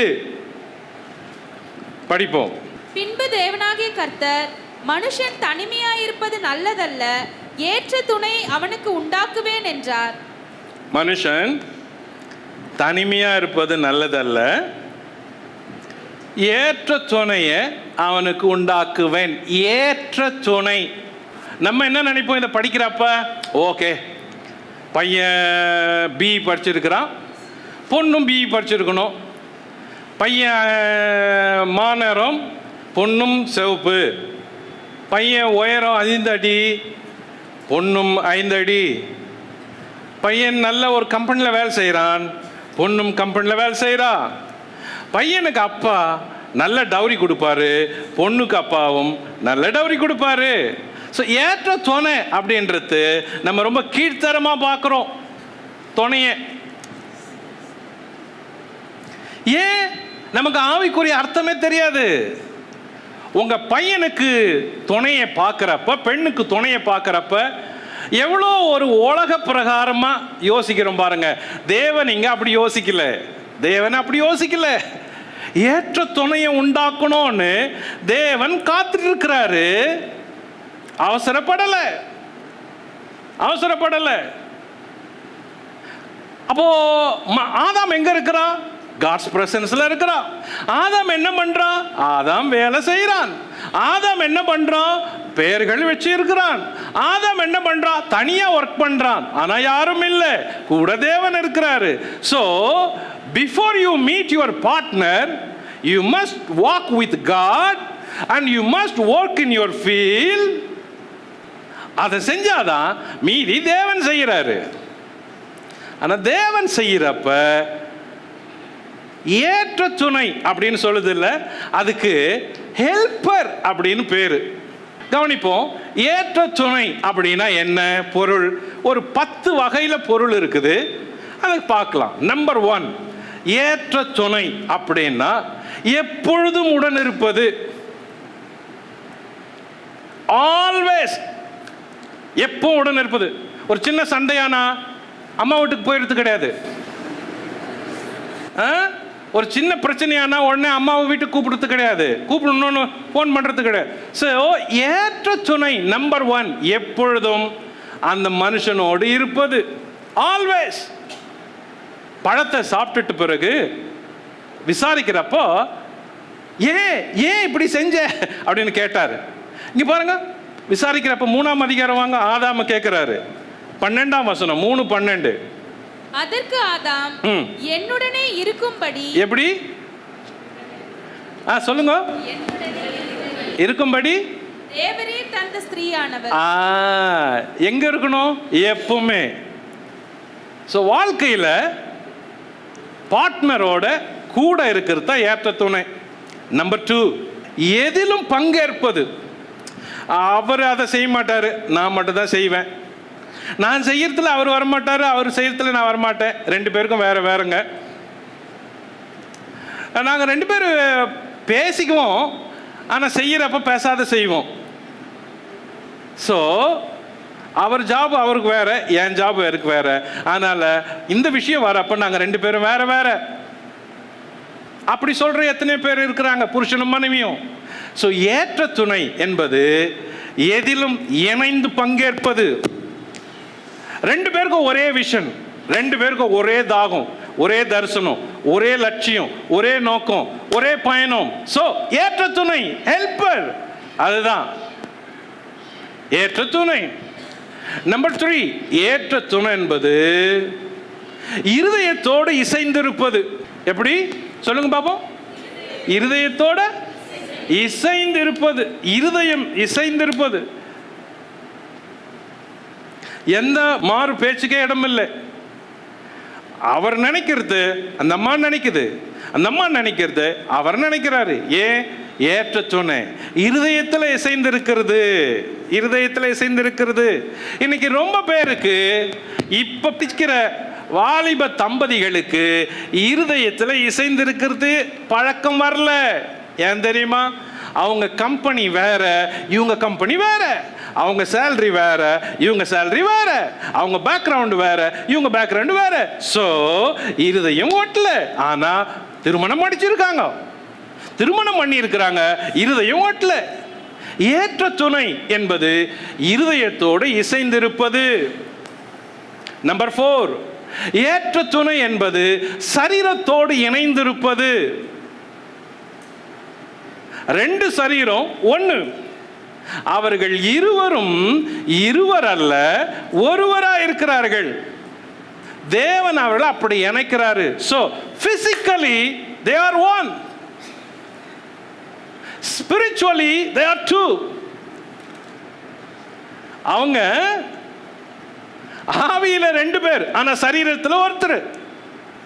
So ஏற்ற துணை என்பது சரீரத்தில் நன்மை தீமைகளை, இன்ப துன்பங்களை, துக்க நலன்களை, சந்தோஷங்களை அனுபவிப்பது ஏற்ற துணை.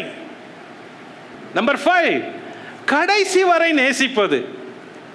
லாஸ்ட் டே வரைக்கும் நேசிப்பது. No more divorce.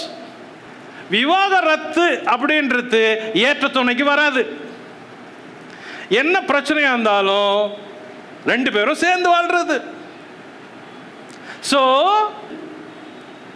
ஏன் விவாகரத்து? ஏன் கோர்ட்டுக்கு போச்சு? Family matter. ஏன் பிஷப் கிட்ட சால்வ் பண்ண போச்சு? ஏன் பாஸ்டர் கிட்ட போச்சு? ஏன்? எங்க ப்ராப்ளம்? ஏற்ற துணைய நம்ம நினைக்காததுனால, சரியா ஃபிக்ஸ் ஆகாததுனால ஒருத்தரும் தனிச்சு இருக்கிறாங்க. ஆனா ஒரே வீட்டில் வசிக்கிறாங்க. சிலர் வசிக்கவும் இல்லை. ஏற்ற துணை தேவன் ரொம்ப பிளான் பண்ணி பொறுமையா அவனுக்கு உரியதை, அவனுக்கு ஏத்தது போல செலக்ட் பண்ணிட்டு வர்றதுக்கு காத்திருக்கிறாரு. நம்பர் 6, ஏற்ற துணை காரியங்களை கற்றுக்கொள்வது. எங்கிருந்து? எப்பவுமே கற்றுக்கொள்ளுகிற பழக்கம் உள்ளது ஏற்ற துணை. கற்றுக்கொள்றது. சொல்லுங்க, கேட்கிறேன், சொல்லும் அடியேன் கேட்கிறேன் அப்படின்னு சொல்றது. எப்பவுமே லேர்னரா இருப்பது, கற்றுக்கொள்வதை செய்வது ஏற்ற துணை. படிக்கிறவங்க பலர், பெரும்பான்மையானவங்க வேலை கற்ற பிறகு படிக்கிறது கிடையாது. இன்னும் கொஞ்ச நாள் ஆன பிறகு திருமணம் ஆச்சுன்னா சுத்தமாக படிக்கிறது கிடையாது. அதுலேயும் தாண்டி போய் பிள்ளைங்க பிறந்துருச்சுன்னா திரும்பி புஸ்தகத்தை தொடர்றதே கிடையாது. ஏன்? அவங்க வாழ்க்கை அங்கேயோடு முடிஞ்சிச்சு. படிக்கிறது அங்கேயே முடிஞ்சிட்டு, கற்றுக்கொள்றது முடிஞ்சிட்டு. ஸோ ஏற்ற துணை என்பது எப்பவுமே கற்றுக்கொள்வது, கற்றுக்கொண்டே இருப்பது. ஏன்? உள்ளான ஒருத்தர் இருக்கிறான் மனுஷன், அந்த உள்ளான மனுஷனை ஃபீட் பண்ணணும். அப்போ படிச்சுக்கிட்டே இருக்கணும், படிக்கணும், கற்றுக்கொள்ளணும். ஸோ ஏற்ற துணை என்பது கற்றுக்கொள்வது. நம்பர் 7, ஏற்ற துணை என்பது கற்றுக்கொண்டத செஞ்சு காட்டுறது. ஏற்ற துணை என்பது கற்றுக்கொண்டதை செஞ்சு காட்டுறது. என்ன செஞ்சு காட்டுறது? நீதிமொழிகள் 31ஆம் அதிகாரத்தில் ஒரு பெண்ணை குறித்து சொல்லுது. அவ செஞ்சு காட்டுறா. படிச்சுக்கிட்டா, செஞ்சியும் காட்டுறா. ஓபன் பண்ணி பாருங்க, நீதிமொழிகள் 31ஆம் அதிகாரம். அவள் உயிரோடு இருக்கிற நாளெல்லாம் அவனுக்கு தீமையை அல்ல நன்மையே செய்கிறாள். என்ன பண்றா? செய்கிறாள். கற்றுக்கொண்டத செஞ்சு காட்டுறது, செய்கிறாள். 13, ஆட்டு மயிரையும் சணலையும் தேடி தன் கைகளினால் உற்சாகத்தோட வேலை செய்கிறாள். என்ன செய்றா? செய்கிறாள், வேலை செய்கிறா. சோ கற்றுக்கொண்டத செய்கிறா. 14, அவள் வியாபார கப்பலை போல் இருக்கிறாள். தூரத்தில் இருந்து தன் ஆகாரத்தை கொண்டு வருகிறாள். இருட்டோட எழுந்து தன் வீட்டாருக்கு ஆகாரம் கொடுத்து தன் வேலைக்காரிகளுக்கு படி அழைக்கிறாள். இந்த முழு சம்பவம் இந்த அதிகாரத்துல அவளை குறித்து பேசுது. எல்லாமே அவ செய்யறது, கற்றுக்கொள்றத செய்யறது, ஏற்ற துணை.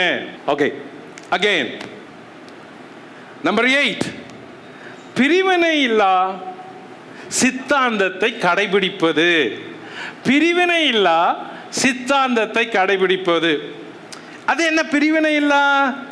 அவர் பெண்டிகாஸ்ட், நானும் இன்னும் ஆர்சிக்கு தாங்க போகிறேன். அவர் அவங்க வீட்டில் இருந்து அவங்க என்ன சொல்கிறாங்களோ செய்வார். ஆனால் நான் அப்படி இல்லை. இவர் சொல்வார், இந்த சபைக்கு வரமாட்டா, ஆனால் கூட அவங்க ஒரு சபைக்கு போகிற சொல்லி விட்டுருவேன், நான் ஒரு சபைக்கு வருவேன். ஒரு சில காரியங்களில் ஒரே வீட்டில் வாழ்கிறவங்க 2 சித்தாந்தத்தை கடைப்பிடிச்சிட்டு இருக்கிறவங்க. எவ்வளோ காரியங்களில் ஒரே தம்பதி 2 வகையாக பிரிஞ்சு காரியங்களை செய்கிறோம். பல காரியங்கள்ல இருக்குது. ஏற்ற துணைன்றது சித்தாந்தங்கள் ரீதியாக கூட ஒரே இதுவாக சேர்ந்து செய்யறது. நம்பர் 9, ஆதாமுடைய போதனைக்கு கீழ்ப்படிவது, ஏற்ற துணை. ஏன்? தேவன் ஆதாமுக்கு சொன்ன ஒரு கட்டளையும் ஏவாள் கேட்கல. ஏவாள் இல்ல. அப்போ எதை நம்பி தேவன் ஆதாமுக்கு சொன்னாரு? ஏன் 2 பேரையும் சேர்த்து வச்சு சொல்லல? இந்த காரியத்தை, இந்த பழத்தை சாப்பிடாத, சாப்பிட்டா செத்துருவ அப்படின்னு சொல்றத ஏவாளை வச்சு சொல்லியிருந்திருக்கலாம். ஆனால் சொல்லல. ஏன் சொல்லல? ஆதாமுக்கு தேவன் வச்ச பொறுப்பு அது.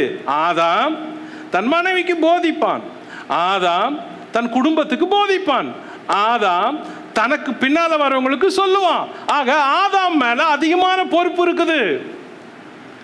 ஆண்கள் மேலதான் அதிகமான பொறுப்பை தேவன் வச்சிருக்கிறாரு, பெண்களை விட.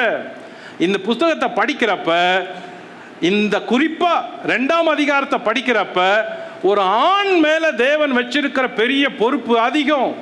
அது ஆணுக்கு புரியல. ஆணுக்கே தான் வேல்யூ புரியல, ரெஸ்பான்சிபிலிட்டி என்னன்னு புரியல, தான் மேல இருக்கிற கடமை என்ன, உணர்வு என்னன்னு புரியல. அதனால தான் பகலைக்கெல்லாம் வேலை செய்கிறோம், ராத்திரிக்கெல்லாம் தூங்குறோம். இதே ரொட்டீன் ஆயிடுச்சு. நமக்குன்னு எந்த ஒரு பிளானும் இல்லாத வாழ்க்கையில் ஒரே காரியத்தை செஞ்சு வாழ்ந்து செத்துடுறோம். எவ்வளோ ஒரு பொறுப்பு இருந்தால் ஏவாள் இல்லாதப்போ ஆதாமு கிட்ட தேவன் சொல்லி இத ஆதாம் அவளுக்கு சொல்லுவான் அப்படின்னு நினைச்சிருப்பாரு, சொல்ல வச்சிருக்கிறாரு. ஆபிரகாமை குறித்து அப்படிதான் சொல்லுது. ஆபிரகாம் தேவனுடைய கட்டளைகளை தன் பிள்ளைகளின் பிள்ளைகளுக்கும் தனக்கு பின்வர சந்ததிக்கும் கண்டித்து போதித்து உணர்த்துவான் அப்படின்னு தேவன் அவனை பற்றி சொல்றாரு. அப்போ ஒரு ஃபாதர் மேல, ஒரு மேன் மேல, ஒரு ஹஸ்பண்ட் மேல, ஒரு ஆண் மேல தேவன் வச்சிருக்கிற மதிப்பு பொறுப்பு அதிகம் அதிகம். அந்த பொறுப்பும் மதிப்பும் தெரியாததுனால அவங்க தேவனுடைய சித்தத்தில் பிட்டாகல. ஓகே, ஸோ நம்பர் 10, ஏற்ற துணை. ஆண்டவரது சித்தத்தின்படி செய்ய நினைப்பது. The last point என்னன்னா, தேவன் இல்லாம எதுவுமே இல்லை. ஸோ தேவன் தான் முக்கியம். வழக்கமா திருமணம் பண்றப்ப ஒரு ஆணை பார்த்து பெண் என்ன கேட்குறோம்? பையன் கோயிலுக்கு போறானா, பையன் சிகரெட் பிடிப்பானா, நல்ல பையனா, சுத்தமா இருப்பானா அப்படின்னு கேட்குறோம்.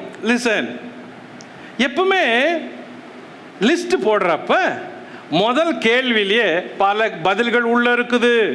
நீ ஜெபம் பண்றியா, ஏதேன் தோட்டத்தில் இருக்கிறியா, காட்ஸ் பிரசன்ஸ்ல இருந்தாலே மற்றதெல்லாம் தானா நடக்கும். ஸோ முதல்ல ஒருத்தனை சந்திச்சதும், ஒரு ஆணை சந்திச்சதும், அந்த ஆண் கிட்ட கேட்க வேண்டியது ஜெபம் பண்றியா. தேவனோட சரியா இருந்தா மற்றதெல்லாம் சரியா இருக்கும். ஜெபம் பண்ணலன்னா அவன் வாழ்க்கையில அலங்கோலம் தலைவிரிச்சு ஆடும். அப்போ மனுஷனை பார்த்து கேட்கிறப்ப ஆதாம் ஏவாள் ஏற்ற துணை. ஏவாள் கிட்ட இதெல்லாம் இருந்திருக்கணும், ஏற்ற துணை அப்படின்னு தேவன் யோசித்திருக்கணும். இப்ப என்ன பண்றாரு? ஏற்ற துணையை உருவாக்குறாரு. ஸோ ஆதாம நித்திரையை கொள்ளும்படி செஞ்சு அவனுக்குள்ள இருந்து அவர் ஏவாளை எடுக்கிறாரு. இப்ப பாருங்க, குறிப்பு 7, 2ஆம் அதிகாரத்துக்கு வருவோம்.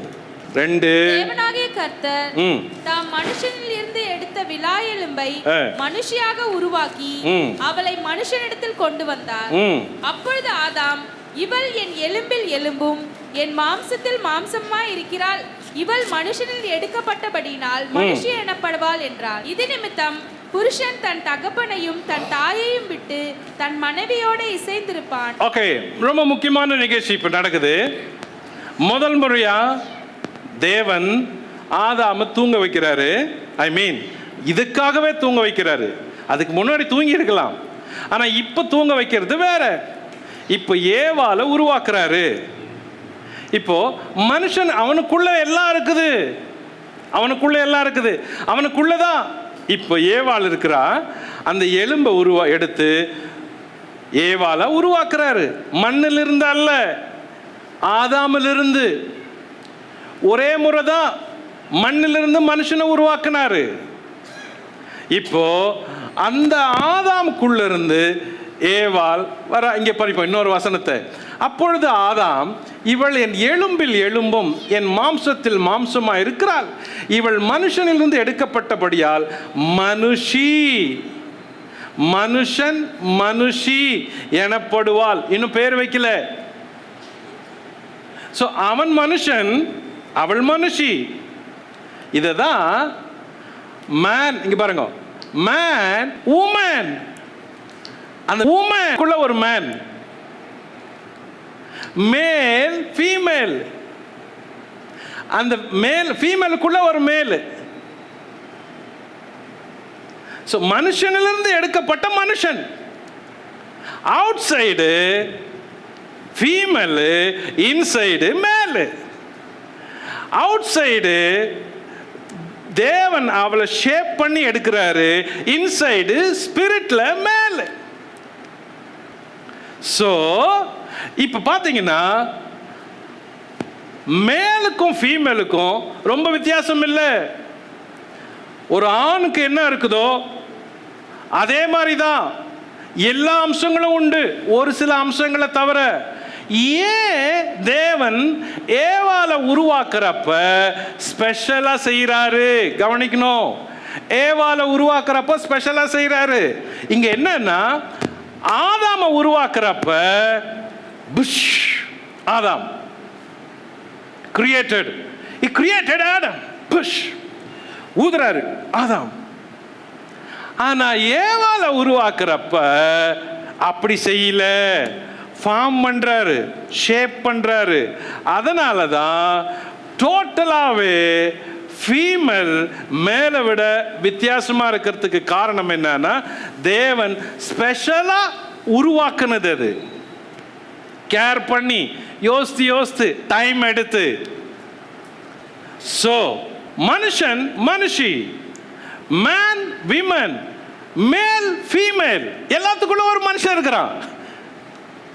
ஓகே, இப்போ முதல் முறைய ஆதாம் கிட்ட ஏவாளை கொண்டு வராரு. முதல் முறை கொண்டு வரப்ப தேவன் எதுவும் பேசல. தேவன் எதுவும் பேசல. பேசுறது யாரு? எடுத்ததுமே பேசுறது யாரு? ஆதாம் தான் பேசுறான். என்ன பேசுறான்? ஏவாளை பார்த்ததுமே முதல்ல அவன் பேசுறது ஃபர்ஸ்ட் கவிதை. ஏற்கனவே அவனுக்கு பேர் வச்சு ப்ராக்டிஸ் வந்துருச்சு, நாலேஜ் வந்துருச்சு, லாங்குவேஜ் ஃப்ளோ இருந்துச்சு, வேர்ட் பவர் இருந்துச்சு. இப்போ பெண்ணை பார்த்ததுமே முதல்ல கவிதை வருது. பைபிள்ல முதல் கவிதையை பாடினவன் ஆதாம் தான். என்ன கவிதை தெரியுமா? ஓ, இவள் என் எலும்பில் என் எலும்பும் என் மாம்சத்தில் என் மாம்சமானவள். அதுதான் ஆதாம் முதல்ல பேசுற வசனமே இதுதான். வேற எதுவும் பேசல. ஆதாம் பேசுனதாங்க எதுவும் இல்லை. முதல்ல பேசுறதுமே ஒரு கவிதையை பேசுறாரு. ரெண்டாவது, ஆதாம் முதல்ல சொன்னது முதல் செய்தி என்ன? இவள் மனுஷனிலிருந்து எடுக்கப்பட்டாள். செய்தி. 3, ஆதாம் முதல்ல கண்டுபிடிப்பு.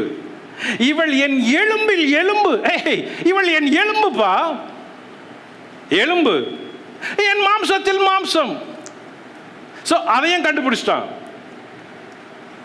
நம்பர் 4, ஆதாம் பேசினது உண்மை. முதல்ல பேசினது உண்மை. வாய் திறந்து பேசுனதுமே உண்மையை பேசுறான். என்ன? என் எலும்பு, என் எலும்பே, என் உயிரே, என் மாம்சமே, என் சதையே. உண்மையை பேசுறான். சரி, நம்பர் 5, ஆதாம் பெயர் வைத்தான். என்ன பெயரு? இவள் மனுஷனிலிருந்து எடுக்கப்பட்டபடியினால். இந்த எக்ஸ்பீரியன்ஸ் எங்க வந்துச்சு? ஏற்கனவே மிருகங்களுக்கு பேர் வச்சாரு, அந்த எக்ஸ்பீரியன்ஸ். அப்போ ஏற்கனவே ஒரு காரியத்தை நீங்க செஞ்சிருந்தா அடுத்த காரியம் செய்யறது ஈஸியா இருக்குது. ஏற்கனவே மிருகங்களுக்கு பேர் வச்சா மனுஷர்களுக்கு பேர் வைக்கலாம். ஆனா இப்ப நிலைமை என்னன்னா, மிருகங்கள் மனுஷர்களும் ஒன்னா இருக்கிறதுனால எல்லாருக்கும் ஒரே பேரு. சோ ஆதாம் முதல்ல பார்த்ததுமே கவிதை வருது, செய்தி வருது, கண்டுபிடிப்பு வருது, உண்மை வருது, பெயர் வருது, பெயர் வருது. இதுதான் இப்போ கவனிங்க. மேன், உமன், ஒரு உமன். உமன் ஆதாம் பார்த்து சொல்றான், உமன், சேம். எனக்கும் கை உனக்கும் கை, எனக்கும் கண்ணு உனக்கும் கண்ணு, எனக்கு காலு உனக்கு காலு. But you have womb man, woman. Hey, நீ நானும் சேம். ஆனா எனக்கு இல்லாத ஒண்ணு உனக்கு இருக்குது. உனக்கு கர்ப்பம் இருக்குது, ஊம் இருக்குது. அதனால நானும் மேனு நீயும் மேனு. ஆனா உனக்கு ஊம் இருக்கிறதுனால நீ woman, womb man. சோ வெளிப்புறத்துல அந்த வித்தியாசங்களை பார்க்க முடியுது. women, male, female. இப்ப பாருங்க, man and women are same. புரிஞ்சா புரியட்டும், புரியலன்னா விட்டுருங்க. யாருக்கோ புரிய போகுது, தெரிஞ்சவங்களுக்கு தேவை, தெரியாதவங்களுக்கு விட்டுருங்க. So man and women R same, but மேல் அண்ட் ஃபீமேல் ஆர் டிஃப்ரெண்ட். உள்ள இருக்கிற மனுஷன் ரெண்டு பேருக்குமே ஒண்ணு, ஆனா வெளியே இருக்கிற உருவம் ரெண்டு பேருக்கும் வேற. அவ்வளவுதான் மேட்ரு. மற்றபடி எல்லாம் இருக்குது. ஆணுக்கு இருதயம் ஒண்ணு, பெண்ணுக்கும் இருதயம் ஒண்ணு, ரெண்டு கண்ணு, உருவம் எல்லாம் இருக்குது, சிறு மாற்றங்களை தவிர. சோ உள்ள சேம் ஸ்பிரிட் மேன், வெளியே பிசிக்கல் அப்பியரன்ஸ்ல மேன் விமன், மேல் ஃபீமேல். இங்க இதுதான் ரொம்ப முக்கியம். சிருஷ்டிப்பை படிக்கிறப்ப, கிரியேஷனை படிக்கிறப்ப சில மதங்களை குறித்து கூட படிக்கணும், தெரிஞ்சு வச்சிருக்கணும். ஏன் அப்படின்னா வசனம் சொல்லுது, அப்போஸ்தலர் 17:26 தேவன் ஒரே ரத்தத்தினால மனுஷனை சிருஷ்டித்தார் அப்படின்னு இருக்குது. எல்லாரும் எடுங்க, அதை எல்லாரும் எடுத்து வாய் திறந்து படிங்க. மனுஷ ஜாதியான சகல ஜனங்களையும் அவர் ஒரே இரத்தத்தினாலே தோன்ற பண்ணி பூமியின் மீதெங்கும் குடியிருக்க செய்து முன் தீர்மானிக்கப்பட்ட காலங்களையும் அவர்கள் குடியிருப்பின் எல்லைகளையும் குறித்திருக்கிறார். மனுஷனை எப்படி சிருஷ்டித்தாரா? ஒரே ரத்தம், ஒரு ரத்தம். எவ்வளவு ஒரு தெளிவான அழுத்தமான சப்ஜெக்ட் பாருங்க. ஒரு ரத்தம். சிலருக்கு மனுஷன் தலையிலிருந்து பிறந்தான், ஷோல்டர்ல இருந்து பிறந்தான், தொடையில இருந்து பிறந்தான், கால்ல இருந்து பிறந்தான் அப்படின்னு சொல்லுது. ஆனா வேதம் சொல்லுது ஒரே ரத்தம். எவ்வளவு உண்மை! உயிருக்கு போராடினா ஒரே ரத்தம் தான் உயிர் கொடுக்குது. பாவம் மன்னிப்புறதுக்கு ஒரே ரத்தம் தான் பாவத்தை கழுவுது. சோ பூமியில வேற எந்த பிரிவுமே கிடையாது. ஒரே மனுஷனிலிருந்து வந்த எல்லா மக்களும் ஒரே மனுஷனிலிருந்து பிறந்தவங்க தான். அந்த ஆதாம் அந்த ஒரு மனுஷனிலிருந்து வந்தவங்க தான். சோ வேற எந்த காரியமும் சொன்னா அது போய் கட்டுக்காத. அப்ப வேதம் சொல்லுது ஒவ்வொருத்தருமே இந்த ஆதாம், இந்த ஒரு மனுஷன், இந்த ஒரு ரத்தத்திலிருந்து வந்தவங்க. அப்ப எந்த வேறுபாடுமே இங்க கிடையாது. எந்த வேறுபாடு கிடையாது, பாகுபாடு கிடையாது, பிரிவினை கிடையாது, மார்க்க பேதம் கிடையாது. சகல ஜனமும் சகல மனுஷ இனமும் ஒரு ரத்தத்திலிருந்து வந்தது. ஒரே ரத்தம் உலகம் முழுசும். அதுதான் வேதம் திரும்ப திரும்ப அழுத்தி சொல்றப்ப இதுதான். இத பவுல் பேசுறப்ப எங்க பேசுறாருன்னா மார்க்ஸ் மேடையில பேசுறாரு. ஏன் தெரியுமா? மார்க்ஸ் மேடையில பலவிதமான போதனைகள் இருந்துச்சு. மார்க்ஸ் மேடையில சில வழிபாடு மக்கள் இருந்தப்போ அந்த சில வழிபாட்டை ஆராதிச்ச மக்களை பார்த்து சொல்றாரு, மக்களே கவனிங்க, எவ்வளவு பேர் நீங்க எதையோ பேசுறீங்க, புராண கதைகளை பேசுறீங்க, உங்களுடைய சொந்த கதைகளை பேசுறீங்க. தேவன் ஒருவர் இருக்கிறார். அவர் ஆதியில ஒரே ரத்தத்துல தான் மனுஷனை உருவாக்கினாரு. பூமியில எல்லாருக்கும் ஆளும்படி எல்லைகளை வைத்திருக்கிறாரு. அந்த தேவன் தடவியாகிலும் நீங்கள் அவரை கண்டு கொள்ள வேண்டும் என்று எதிர்பார்க்கிறார். தடவியாகிலும் அவரை கண்டுபிடித்துக் கொள்ள வேண்டும் என்று எதிர்பார்க்கிறார்.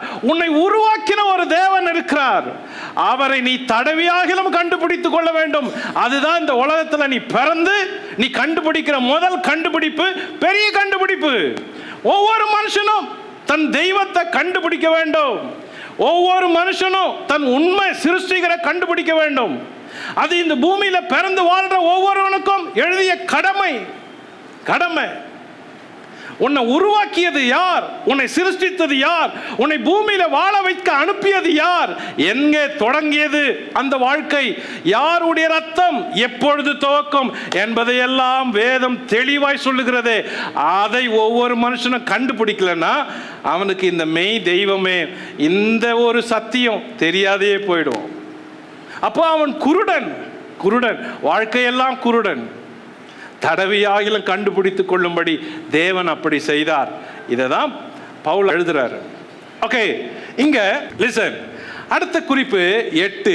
இத நிமித்தம் புருஷன் தன் தகப்பனையும் தன் தாயும் விட்டு தன் மனைவியோடு இசைந்திருப்பான். அவர்கள் ஒரே மாம்சமாய் இருப்பார்கள். சோ இந்த இடத்துல இருந்து தான் டேர்ம் மாறுது. இதுவரைக்கும் இந்த வார்த்தையை பயன்படுத்தல. எந்த வார்த்தை? புருஷன், மனைவி,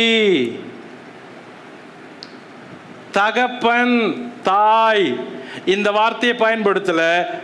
இப்பதான் முதல் முறையா பயன்படுத்துது. சரி, நம்ம முதல்ல பார்த்தோம், ஏவாளை பார்த்ததுமே ஆதாமுக்கு கவிதை வந்துச்சு, செய்தி வந்துச்சு, உண்மை வந்துச்சு, பாட்டு வந்துச்சு, எல்லாம் பார்த்தோம். அங்க சொல்லி முடிக்குது, இவள் மனுஷனிலிருந்து எடுக்கப்பட்டபடியால் மனுஷி எனப்படுவாள் என்றான். அடுத்த வசனம் சொல்லுது, இதன் நிமித்தம் புருஷன் தன் தகப்பனையும் தன் தாயும் விட்டு தன் மனைவியோடு இசைந்திருப்பான், இவர்கள் இருவரும் ஒரே மாம்சமாய் இருப்பார்கள். இதை சொன்னது யாரு? லிசன், இதுக்கு தான் ஒப்பிட்டு படிக்கணும். ஒப்பிட்டு படிக்கணும். இங்க ஸ்டேட்மெண்ட் இருக்குது, ஆனா இது யார் சொன்னது? தேவன் சொன்னது. ஆனா தேவன் சொன்னது அங்க இல்ல. ஆனா தேவன் தான் சொன்னாரு அப்படின்னு இயேசு சொன்னாரு. மேத்யூ 19ஆம் அதிகாரத்துக்கு வாங்க. மேத்யூ 19:5. இதே நிமித்தம் புருஷனானவன் தன் தகப்பனையும் தாயையும் விட்டு தன் மனைவியோடு இசைந்திருப்பான், அவர்கள் இருவரும் ஒரே மாம்சமாய் இருப்பார்கள் என்று அவர் சொன்னதையும் எவர் சொன்னது? அவர் சொன்னது. இப்போ ஸ்ட்ராங் எவிடன்ஸ் இயேசு கிறிஸ்துவே சொல்றாரு. அவர் சொன்னாரு, தேவன் சொன்னாராம். தேவன் சொன்னார். இப்ப பாருங்க, ஆதாம் ஏவாள், மனுஷன் மனுஷி, புருஷன் மனைவி, தாய் தந்தை. என்ன அழகா திரும்ப திரும்ப திரும்ப திரும்ப அழகா ஒப்பிட்டு வருது பாருங்க. இப்ப கவனிக்க வேண்டியது, இங்க இந்த வசனத்துல மேல் அண்ட் ஃபீமேல், இதுக்குள்ள வித்தியாசத்தை பார்ப்போம். Male and female. Male and female are equal but different. ரெண்டு பேருமே ஈக்குவல், ஆனா ரெண்டு பேருமே வித்தியாசப்பட்டவங்க. Okay. Number 2, male and female complement each other. ரெண்டு பேருமே ஒருவருக்காக ஒருவர் உருவாக்கப்பட்டவங்க. மேன் இல்லாத ஒரு வாழ்க்கையும் விமன் இல்லாத ஒரு வாழ்க்கையும் இனிப்பா இருக்காது, நல்லா இருக்காது. அப்ப ரெண்டு பேருமே அதுக்காகவே உருவாக்கப்பட்டவங்க. ஒரு பெண் இல்லாத ஒரு வீட்டுக்குள்ள போங்க, அந்த வீடு எவ்வளோ அழகா இருக்கும் தெரியுமா? அவ்வளோ அழகா இருக்கும். ஒரு பெண் இல்லாத ஒரு வீட்டுக்குள்ள ஒரு ஆண் வசிச்சா அந்த வீடு அலங்கோலமா இருக்குது. பெண் இல்லாத ஒரு வீடு சுத்தமா இல்லை. ஆனா அதே வீட்டுக்குள்ள ஒரு பெண் நுழைஞ்சா அந்த வீடும் அந்த வீடுடைய வாழ்க்கையும் அழகாகுது. ஏன் அதை ஆணால செய்ய முடியல? ஏன் அதை ஆணால செய்ய முடியல? ஏன்னா அந்த நேச்சர் தேவன் அந்த பெண்ணுக்குள்ளதான் வச்சிருக்கிறாரு. ஆட்டோமேட்டிக்கா அந்த சுபாவம் வந்துடும். தேவன் படைக்கிறப்பவே அதை வச்சிருக்கிறாரு. அதே மாதிரி ஒரு ஆண் இல்லாம ஒரு பெண் எல்லாவற்றையும் செஞ்சு முடிக்க முடியாது. எல்லாத்துக்கும் ஒரு உதவி தேவை, ஒரு ஆலோசனை தேவை, ஒரு பதில் தேவை, ஒரு பேக் சப்போர்ட் தேவை. ஒரு ஆணோட ஒரு பெண் சேர்ந்து செய்யற வேலை எவ்வளவு சரியா எவ்வளவு ஸ்ட்ராங்கா இருக்குதோ அது எப்பவுமே அந்த பெண்ணுக்கு தைரியத்தை கொடுக்கும். ஆனா அதே பெண்ணுக்கு அந்த ஆண் இல்லாத செய்யறப்ப தைரியத்தை கொடுக்கல, குழப்பத்தையும் கொடுக்குது, பயத்தை கொடுக்குது. ஏன்?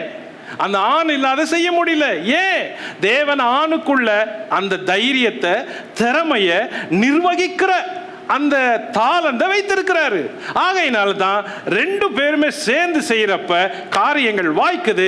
ரெண்டு பேருமே இல்லாதப்ப, ஒருவர் இருந்து ஒருவர் இல்லாதப்ப காரியங்கள் நல்லா இல்ல. சோ மேன் அண்ட் ஃபீமேல் ரெண்டு பேருமே ஈச் அதர் அதுக்காகவே தேவன் வச்சிருக்கிறாரு. அதுக்காக வச்சிருக்கிறாரு. Number 3, male and female are both leaders but lead differently. ரெண்டு பேருமே லீடர், ஆனா ரெண்டு பேருமே லீட் பண்ற விதம் வித்தியாசமா இருக்குது. ஒரு ஆணுக்கும் ஆள் தத்துவ தன்மை இருக்குது, பெண்ணுக்கும் ஆள் தத்துவ தன்மை இருக்குது, ஆளும் தன்மை இருக்குது. ஆனா அது லீட் பண்ற விதம் இருக்குது வித்தியாசமா இருக்குது. லீட் பண்ற விதம் வித்தியாசமா இருக்குது. நம்பர் 4, மேல் அண்ட் ஃபீமேல் ரெஸ்பாண்ட் டிஃப்ரெண்ட்லி. ஆணும் பெண்ணும் ரெஸ்பாண்ட் பண்றது வித்தியாசமா இருக்குது. ஒரே செய்தியை கேட்கட்டும், ரெண்டு பேருமே வித்தியாசமா ரிப்ளை பண்றாங்க. ஏன்? தேவன் அப்படிதான் அவங்கள வச்சிருக்கிறாரு. தேவன் அப்படிதான் வச்சிருக்கிறாரு. பையன் அடிபட்டுட்டான், செய்தி வருது, பையன் அடிபட்டுட்டாங்க. அப்பா கிட்ட சொல்றாரு, பையன் அடிபட்டானா? அப்பா, பையன் அடிபட்டானா? ஐயோ மகனே. ஒரே செய்தி, ரெண்டு விதமான பதில். அது அப்படிதான் தேவன் அப்படிதான் வச்சிருக்கிறாரு, அப்படிதான் வச்சிருக்கிறாரு. மேல் ரிப்ளை பண்ற விதம் வேர்ட்ல இருக்கும், ஃபீமேல் ரிப்ளை பண்ற விதம் ஃபீலிங்ல இருக்கும். ஏன் தேவன் அப்படி வச்சிருக்கிறாரு? ஸோ இந்த வித்தியாசத்தை புரிஞ்சிக்கலன்னா வீட்டில் புருஷனுக்கும் மனைவிக்கும் எப்பவுமே குழப்பம் இருந்துகிட்டே இருக்கும். ஆணுக்கும் பெண்ணுக்கும் தேவன் வச்சிருக்கிற இயற்கையான சுபாவங்களை படிக்கலன்னா, புரிந்து கொள்ளலன்னா, வாழ்க்கையில் ஆணுக்கும் பெண்ணுக்கும் புருஷனுக்கும் மனைவிக்கும் எப்பவுமே எண்ணெய் இல்லாத இயந்திரம் மாதிரி தான் குடும்ப வாழ்க்கை ரன் ஆகும். Both are same, but both are not same.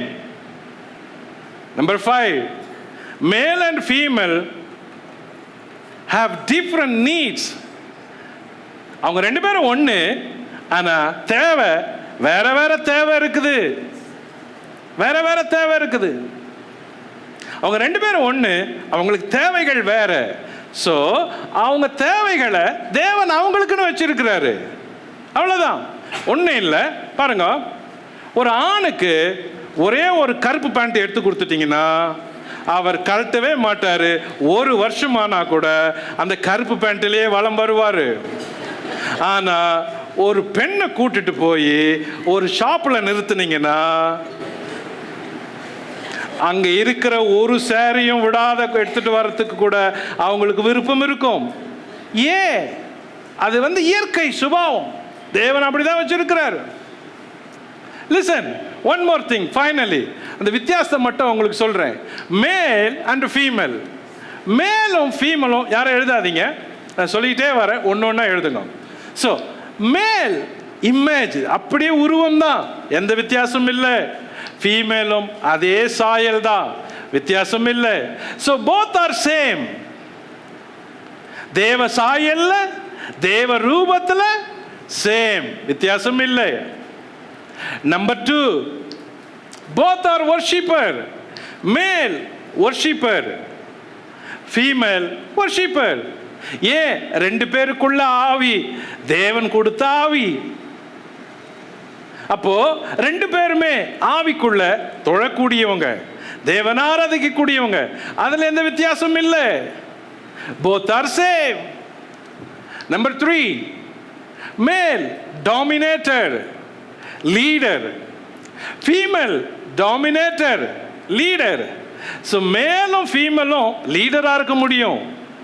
ஆனால் நம்ம என்ன நினைக்கிறோம், மேல் ஆண் தான் பெரியவர், ஆண் சொல்றதை தான் பெண் கேட்கணும், ஆண் நான் சொல்றதை தான் நீ கேட்கணும், நான் சொல்றபடி தான் நீ நடக்கணும் அப்படின்னு நினைக்கிறோம். நோ, தேவன் ஏவாள் எடுத்தது முன்னாடி விலா எலும்புல. தட் மீன் ஏவாள் எப்பவுமே ஆதாமுக்கு முன்னாடி இருக்கணும். ஆனா நம்ம என்ன சொல்றோம், ஒவ்வொரு ஆணின் வெற்றிக்கு பின்னால ஒரு பெண் இருக்கிறா அப்படின்னு சொல்றோம். பெண் பின்னால இருக்க கூடாது, பெண் எப்பவுமே ஆதாமுக்கு முன்னால இருக்கணும். சோ ரெண்டு பேருமே லீடர், தேவன் அப்படிதான் வச்சிருக்கிறாரு. ஆண் பெண்ணை அடிமைப்படுத்துறவங்களா இருந்தாதான் ஆணாதிக்கம் செலுத்துறவங்களா இருந்தாதான் ஒவ்வொரு ஆணுக்கும் பின்னால ஒரு பெண் இருக்கிறான்றது அல்ல. எப்பவுமே ரெண்டு பேருமே ஈக்குவல், ரெண்டு பேருமே தேவன் கொடுத்தது, ரெண்டு பேருமே சமம் அப்படின்னு நினைக்கிறவங்க எப்பவுமே ஏவால முன்னால வைக்கிறவங்க. சோ மேன் லீடர்ஷிப் உள்ளவங்க, அதே மாதிரி பெண்ணும் லீடர்ஷிப் உள்ளவங்க. Okay, number 4 head. புருஷன் மனைவிக்கு தலையா இருக்கிறான். ஓகே, அப்ப மனைவி ஹெல்பர். சோ மேல் ஹெட், மேல் ஹெட், ஃபீமேல் ஹெல்பர். ஹெல்பர்னா என்ன? வீட்டு வேலை செய்கிறவங்க, பாத்திரம் கழுவுறது, துணி துவைக்கிறது, காய போடுறது, ஒரு நாளெல்லாம் சமையல் அறையில் சோறு செய்கிறது, எப்போ பாரு 3 வேலையும் சோறு செஞ்சு கொட்டுறது, வரப்பெல்லாம் சாப்பிட்றது, அப்புறமா எல்லாம் போய் படுத்து தூங்குறப்ப கடைசியாக போய் தூங்கிட்டு காலையில் எழும்புறது. லிசன், ஆண்களை யோசிங்க, நல்லா யோசிங்க. ஒரு வேலையை, ஒரே வேலையை தொடர்ந்து எல்லா நாளும் ஒரே மாதிரி ஒரு ஆணால செய்ய முடியாது. ஒரு வேலையை தொடர்ந்து ஒரே மாதிரி செய்ய முடியாது. உதாரணத்துக்கு காலையில் 6 மணிக்கு உங்களுக்கு காஃபி போட்டு கொடுக்கணும். ஆனா ஒரு பெண்ணால அதே காஃபியை அதே 6 மணிக்கு எல்லா நாளும் போட்டு கொண்டு வர முடியும். ஆனா ஒரு ஆணால அதே காஃபியை அதே 6 மணிக்கு எல்லா நாளும் போட முடியாது. ஏன்? ஹெல்பர், தேவன் அவங்களுக்குள்ள வச்சது. அது ஆனால செய்ய முடியாது. இது சரீர சம்பந்தப்பட்டதல்ல, இது சுபாவ சம்பந்தப்பட்டது. நம்ம என்ன நினைக்கிறோம்? பெண்ணு வேலை செய்யறவங்க, நமக்கு ஹெல்ப் பண்றவங்க, சாப்பாடு செய்யறவங்க இல்ல. லிசன், மேன் ஒன்று செய்யறப்பதான் அந்த செய்யற வேலைக்கு ஹெல்பர் தேவை. அப்ப நீங்க ஒரு வேலை செய்யறப்ப அந்த வேலைக்கு ஹெல்பர் தேவை. அந்த ஹெல்பர் உங்களை மாதிரியே பலம் உள்ள ஹெல்பர். ஞாபகம் வச்சுக்கணும். நம்ம என்ன சொல்றோம்? ஸ்திரீயானவள் பலவீனமான பாண்டமா இருக்கிறபடியினால் பலவீனம் அப்படின்னு சொல்றோம். No no no no no no no no no. அது இந்த போடியத்தை வெயிட் இதை நான் இழுத்துட்டு போனோம். ஆனா என்னால இழுக்க முடியல. I need A helper. நான் ஹெல்ப் பண்றதுக்கு கூப்பிடுறவங்க நோஞ்சானா இருக்க மாட்டாங்க. நான் ஹெல்ப் பண்றதுக்கு கூப்பிடுறவங்க சின்ன பிள்ளையா இருக்காது. ஸோ இதை என்ன மாதிரி இழுக்கக்கூடிய ஒரு ஹெல்பர் தேவை. தேவன் ஆண் வேலை செய்யறப்ப ஆணுக்கு உதவியா ஏற்ற துணைய ஹெல்பரை கொடுக்கிறாரு. அப்போ அந்த ஹெல்பர் ஆணுடைய பலன் போலதான் அவங்களுக்கு இருக்கிறது. ஒரு ஆணுக்கு இருக்கிற பலன் தான் அவங்களுக்கும். ஆனா அவங்களுடைய பிசிக்கல் அப்பியரன்ஸ் வீக்கா இருக்குது. But mentally she strong. Mentally ஸ்ட்ராங்கா இருக்க போய் தான் வரவங்க எல்லாம் காலில் விழுந்துட்டு போனாங்க. ஆண் ஆனா காலில் விழுந்தது பெண்ணுகிட்ட. Listen, number 5, man is a provider, female incubator. man என்ன எப்பவுமே ப்ரொவைட் பண்ணுவாரு. காசு வேணுமா, காசு கொடுப்பாரு. பொருள் வாங்கி தரணுமா, பொருள் வாங்கி கொடுத்துருவாரு.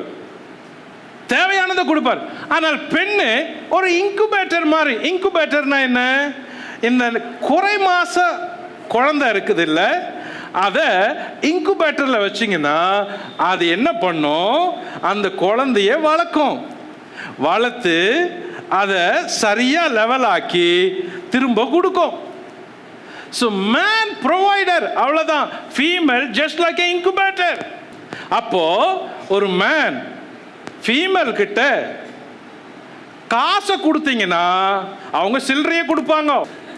ஏன்? அவங்க இன்குபேட்டர் அதை வச்சு செலவு பண்ணிட்டு மீதிய சில்லறையை தான் கொடுப்பாங்க. நீங்க திரும்ப எதிர்பார்க்க கூடாது. ஓகே, ஸோ நீங்க பொருளை வாங்கி கொடுத்தீங்கன்னா அவங்க பொருளை சமைச்சு சாப்பாடா கொடுப்பாங்க. நீங்க ஒரு ஆண் சீடை கொடுத்தா ஒரு பெண் அந்த சீடை ரிசீவ் பண்ணி 10 மாசம் கழிச்சு பேபியா கொடுக்குறாங்க. ஸோ இன்குபேட்டர் வாங்கி அதை ரிசீவ் பண்ணி அதை திரும்பவும் கொடுக்கிற பழக்கம் பண்பு பெண்ணுக்கு தான் உண்டு, ஆணுக்கு இல்லை. ஸோ இது என்ன சொல்லுதுன்னா இன்குபேட்டர். அதனால 2 பேருக்கும் 2 மிஷனை கம்பேர் பண்ணலாம். ஆணுக்கு ஹாஸ்பிட்டல்ல ஐசியூல இருக்கிற மிஷின் பேர் என்ன? வென்டிலேட்டர். பெண்ணு இன்குபேட்டர். வென்டிலேட்டர் இருக்கிறத பார்த்துக்கும், அவ்வளவுதான். ஓகே, ஜீவன் இருக்குதா? ஓடிக்கிட்டே இருக்கும், கூட்டாது குறையாது, குறைஞ்சா காட்டும் கூட்டினா காட்டும், ஓடிக்கிட்டே இருக்கும். இது வென்டிலேட்டர். ஆனா ஒரு பெண் இன்குபேட்டர்.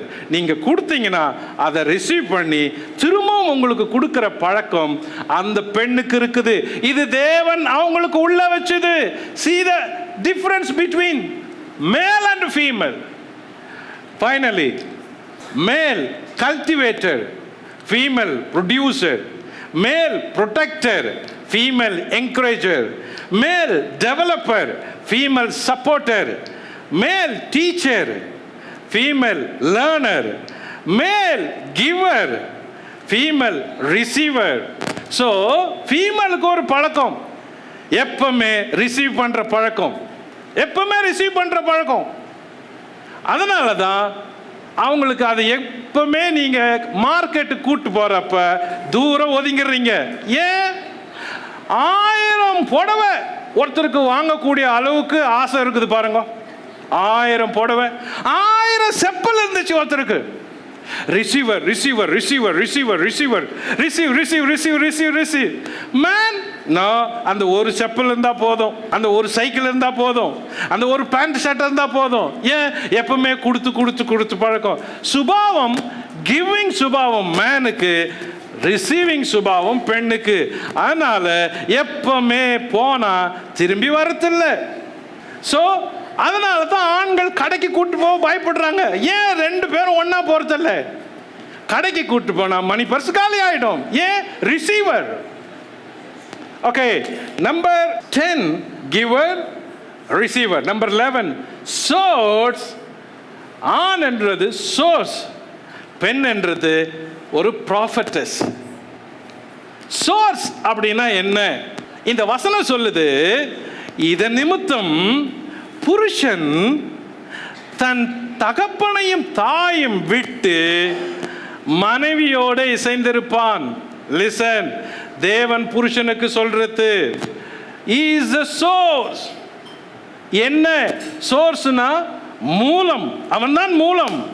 ஒரு பெண்ணுக்கு அந்த ஆண் தான் மூலம், ஒரு மனைவிக்கு புருஷன் தான் மூலம். இங்க தேவன் சொல்றாரு, அந்த பெண் தன் தகப்பனை விட்டு உன்கிட்ட வருது, உன்கிட்ட வருது. சோ அந்த தகப்பனுடைய வீட்டை விட்டுட்டு உன்கிட்ட வருது. ஏன்? நீ தான் சோர்ஸ். சோர்ஸ்னா என்ன? எபிரேய பொருள் அப்பா. அப்பானா அப்பா.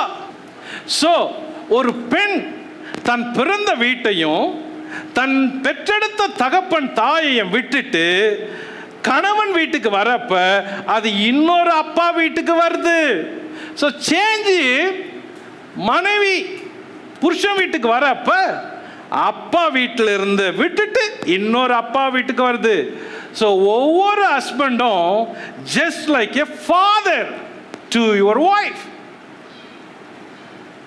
ஒவ்வொரு புருஷனும் தன் மனைவிக்கு ஒரு அப்பா மாதிரி. லிசன், ஒரு பெண் லவ்வரை தேடல, ஆரம்பத்தில் தேடலாம். ஆனா வாழ்க்கை வாழ்ந்து வாழ்ந்து வாழ்ந்து பழகிட்டப்ப ஒரு பெண் லவ்வரை தேடல. ஒரு பெண் தேடுறது தங்கள் தகப்பனை போல பாதுகாப்பா வச்சிருக்கிற ஒரு இடத்தை, ஒரு புருஷனை அப்படிதான் நேச்சுரல் சுபாவம் தேடுது. ஸோ காட் என்ன சொல்றாரு, ஏய் கவனி, ஒரு பெண் தன் தகப்பன் வீட்டை விட்டுட்டு உன்கிட்ட வரப்ப அது சேஞ்ச் பண்றது வீட்டை, ஆனா தகப்பனை இல்லை. ஏன்னா நீ ஒரு தகப்பன் மாதிரி, நீ தான் சோர்ஸ், நீ தான். அதனால தான் ஒரு பெண்ணுக்கு தேவன் அதிகமான கவனத்தை கொடுத்து இதை சொல்றாரு. ஒரு ஆண் மேல இருக்கிற பொறுப்பு. ஸோ தகப்பன் என் தாயை விட்டுட்டு புருஷன்கிட்ட ஏன் வரணும்? நீ அவங்கள விட்டுட்டு வந்தாலும் புருஷன் உனக்கு தகப்பன் தாயை போல இருப்பான். ஏன் புருஷன் தகப்பன் போல அன்பு காட்டணும், புருஷன் தகப்பனை போல பாதுகாக்கணும். இதுதான் காட்ஸ் பேட்டர்ன். இதுதான் ஒரு பெண்ணுக்கு, குடும்பத்துக்கு, ஆணுக்கும் பெண்ணுக்கு கொடுக்கிற பாதுகாப்பு. லிசன், இயேசு கிறிஸ்துவினுடைய மனைவியின் பேரு சபை. இயேசு கிறிஸ்து தன் மனைவிய, மனவாட்டிய சபையை எப்படி நேசிக்கிறார் தெரியுமா? அவர், அந்த கிறிஸ்து தன்னுடைய சபையை கரை திரை இல்லாம எல்லா வசனத்தினால கழுவி குற்றமற்றதா நிறுத்திக்கிறார் அப்படின்னு எபேசியர் புத்தகம் சொல்லுது. இயேசு தன் மனைவி, மனவாட்டி சபையை கரை திரை இல்லாத சுத்தமா கழுவி நேசிக்கிறாரா? கரைத்திரை இல்லாத கழுவி. இந்த இயேசுவுக்கு பேரு என்ன அப்படின்றத ஏசாயா புஸ்தகம் 9ஆம் அதிகாரம் 6ஆம் வசனம் சொல்லுது. என்ன சொல்லுது? நமக்கு ஒரு பாலகன் பிறந்தார், நமக்கு ஒரு குமாரன் கொடுக்கப்பட்டார். யார் இவரு? இயேசு. இயேசுவை குறித்து சொல்லுது. நமக்கு ஒரு பாலகன் பிறந்தார், நமக்கு ஒரு குமாரன் கொடுக்கப்பட்டார். ஜீசஸ். அவர் நாமம், அவர் பேரு என்ன? அதிசயமானவர், ஆலோசனை கர்த்தர், வல்லமையுள்ள தேவன், நித்திய, இங்கிலீஷ்ல eternal father. Father, eternal father. இயேசு தான் சபைக்கு, மனவாட்டி சபைக்கு, சபைய மனைவியா நினைக்கிறாரு. ஆனா ஒரு ஃபாதரா இருக்கிறாரு. இதுல கூட இதுதான் ரகசியம். ஒவ்வொரு மனைவிக்கும் புருஷன் தகப்பன், தகப்பன மாதிரி. So eternal father, Jesus councillor, ஆலோசகர், ஆலோசனை கர்த்தர், வல்லமையுள்ள நித்திய பிதா, சமாதான பிரபு. ஒரு புருஷன் கிட்ட 5 குணங்கள் அதே இயேசு கிட்ட இருக்குது பாருங்க. அந்த இயேசு கிட்ட இருக்கிற 5 குணங்கள் அதே புருஷன் கிட்ட இருக்கணும். இதுதான், இந்த தைரியத்துல தான், இந்த நம்பிக்கையில தான் காட் சொல்றாரு, மகளே நீ உன் தகப்பன் வீட்டை விட்டுட்டு இன்னொரு தகப்பன் வீட்டுக்கு வா அப்படின்னு. அப்படிதான் தேவன் எதிர்பார்க்கிறாரு. ஸோ இன்னைக்கு ஃபேமிலிய சப்ஜெக்டோட இங்க முடிக்கிறேன். ஆரம்பத்தில் முதல் தேவன் உருவாக்குனது சபைய அல்ல, ஃபேமிலிய. ஆதியாகமம் முதல் 2 அதிகாரமும் அந்த குடும்பத்தை துவக்கிறதுக்கும் குடும்பத்தை ஆரம்பிக்கிறதுக்குரிய செய்திகளை சொல்லுது. தேவன் ஆரம்பிச்சது குடும்பம். அந்த குடும்பத்துக்கு தேவையான ஆலோசனைகளை, காரியங்களை சொல்றது 1ஆம் 2ஆம் அதிகாரத்தில் வாஸ்து செய்திகள். ஸோ இன்னைக்கு இங்க நிறுத்துறேன். Let's pray. நல்ல பிதாவே, உமக்கு ஸ்தோத்திரம். இன்று நாங்கள் படித்த காரியங்களை உம்முடைய கரத்தில் ஒப்பு கொடுக்கிறோம். இயேசு ராஜா, குடும்பங்களை கட்டி எழுப்பவும், வீடுகளிலே தேவ சித்தங்கள் நடக்கவும், புருஷன் மனைவி எல்லாரும் கிறிஸ்து இயேசுவை நோக்கி நடக்கவும், தகப்பனே எங்கள் ஒவ்வொரு குடும்பத்தையும் அப்படி உருவாக்கும். உம்முடைய சித்தம் போல எங்களை வணையும். இன்னைக்கு வந்திருக்கிற ஒவ்வொரு வீட்டாரை ஆசீர்வதிக்கிறேன். ஒவ்வொரு சகோதரி சகோதரனை ஒவ்வொருவரையும் ஆசீர்வதிக்கிறோம். கிருபையினால நிறைஞ்சிருக்கட்டும். தேவ தயவு, பாதுகாப்பு, சந்தோஷம், மகிழ்ச்சி, சுகம், பலன், ஜீவன் இவர்கள் மேலும் குடும்பங்கள் மேலும் கிறிஸ்து இயேசு வரும் வரைக்கும் தங்கி இருப்பதாக ஆசீர்வதியும். இயேசுவின் மூலம் ஜெபிக்கிறோம் பிதாவே.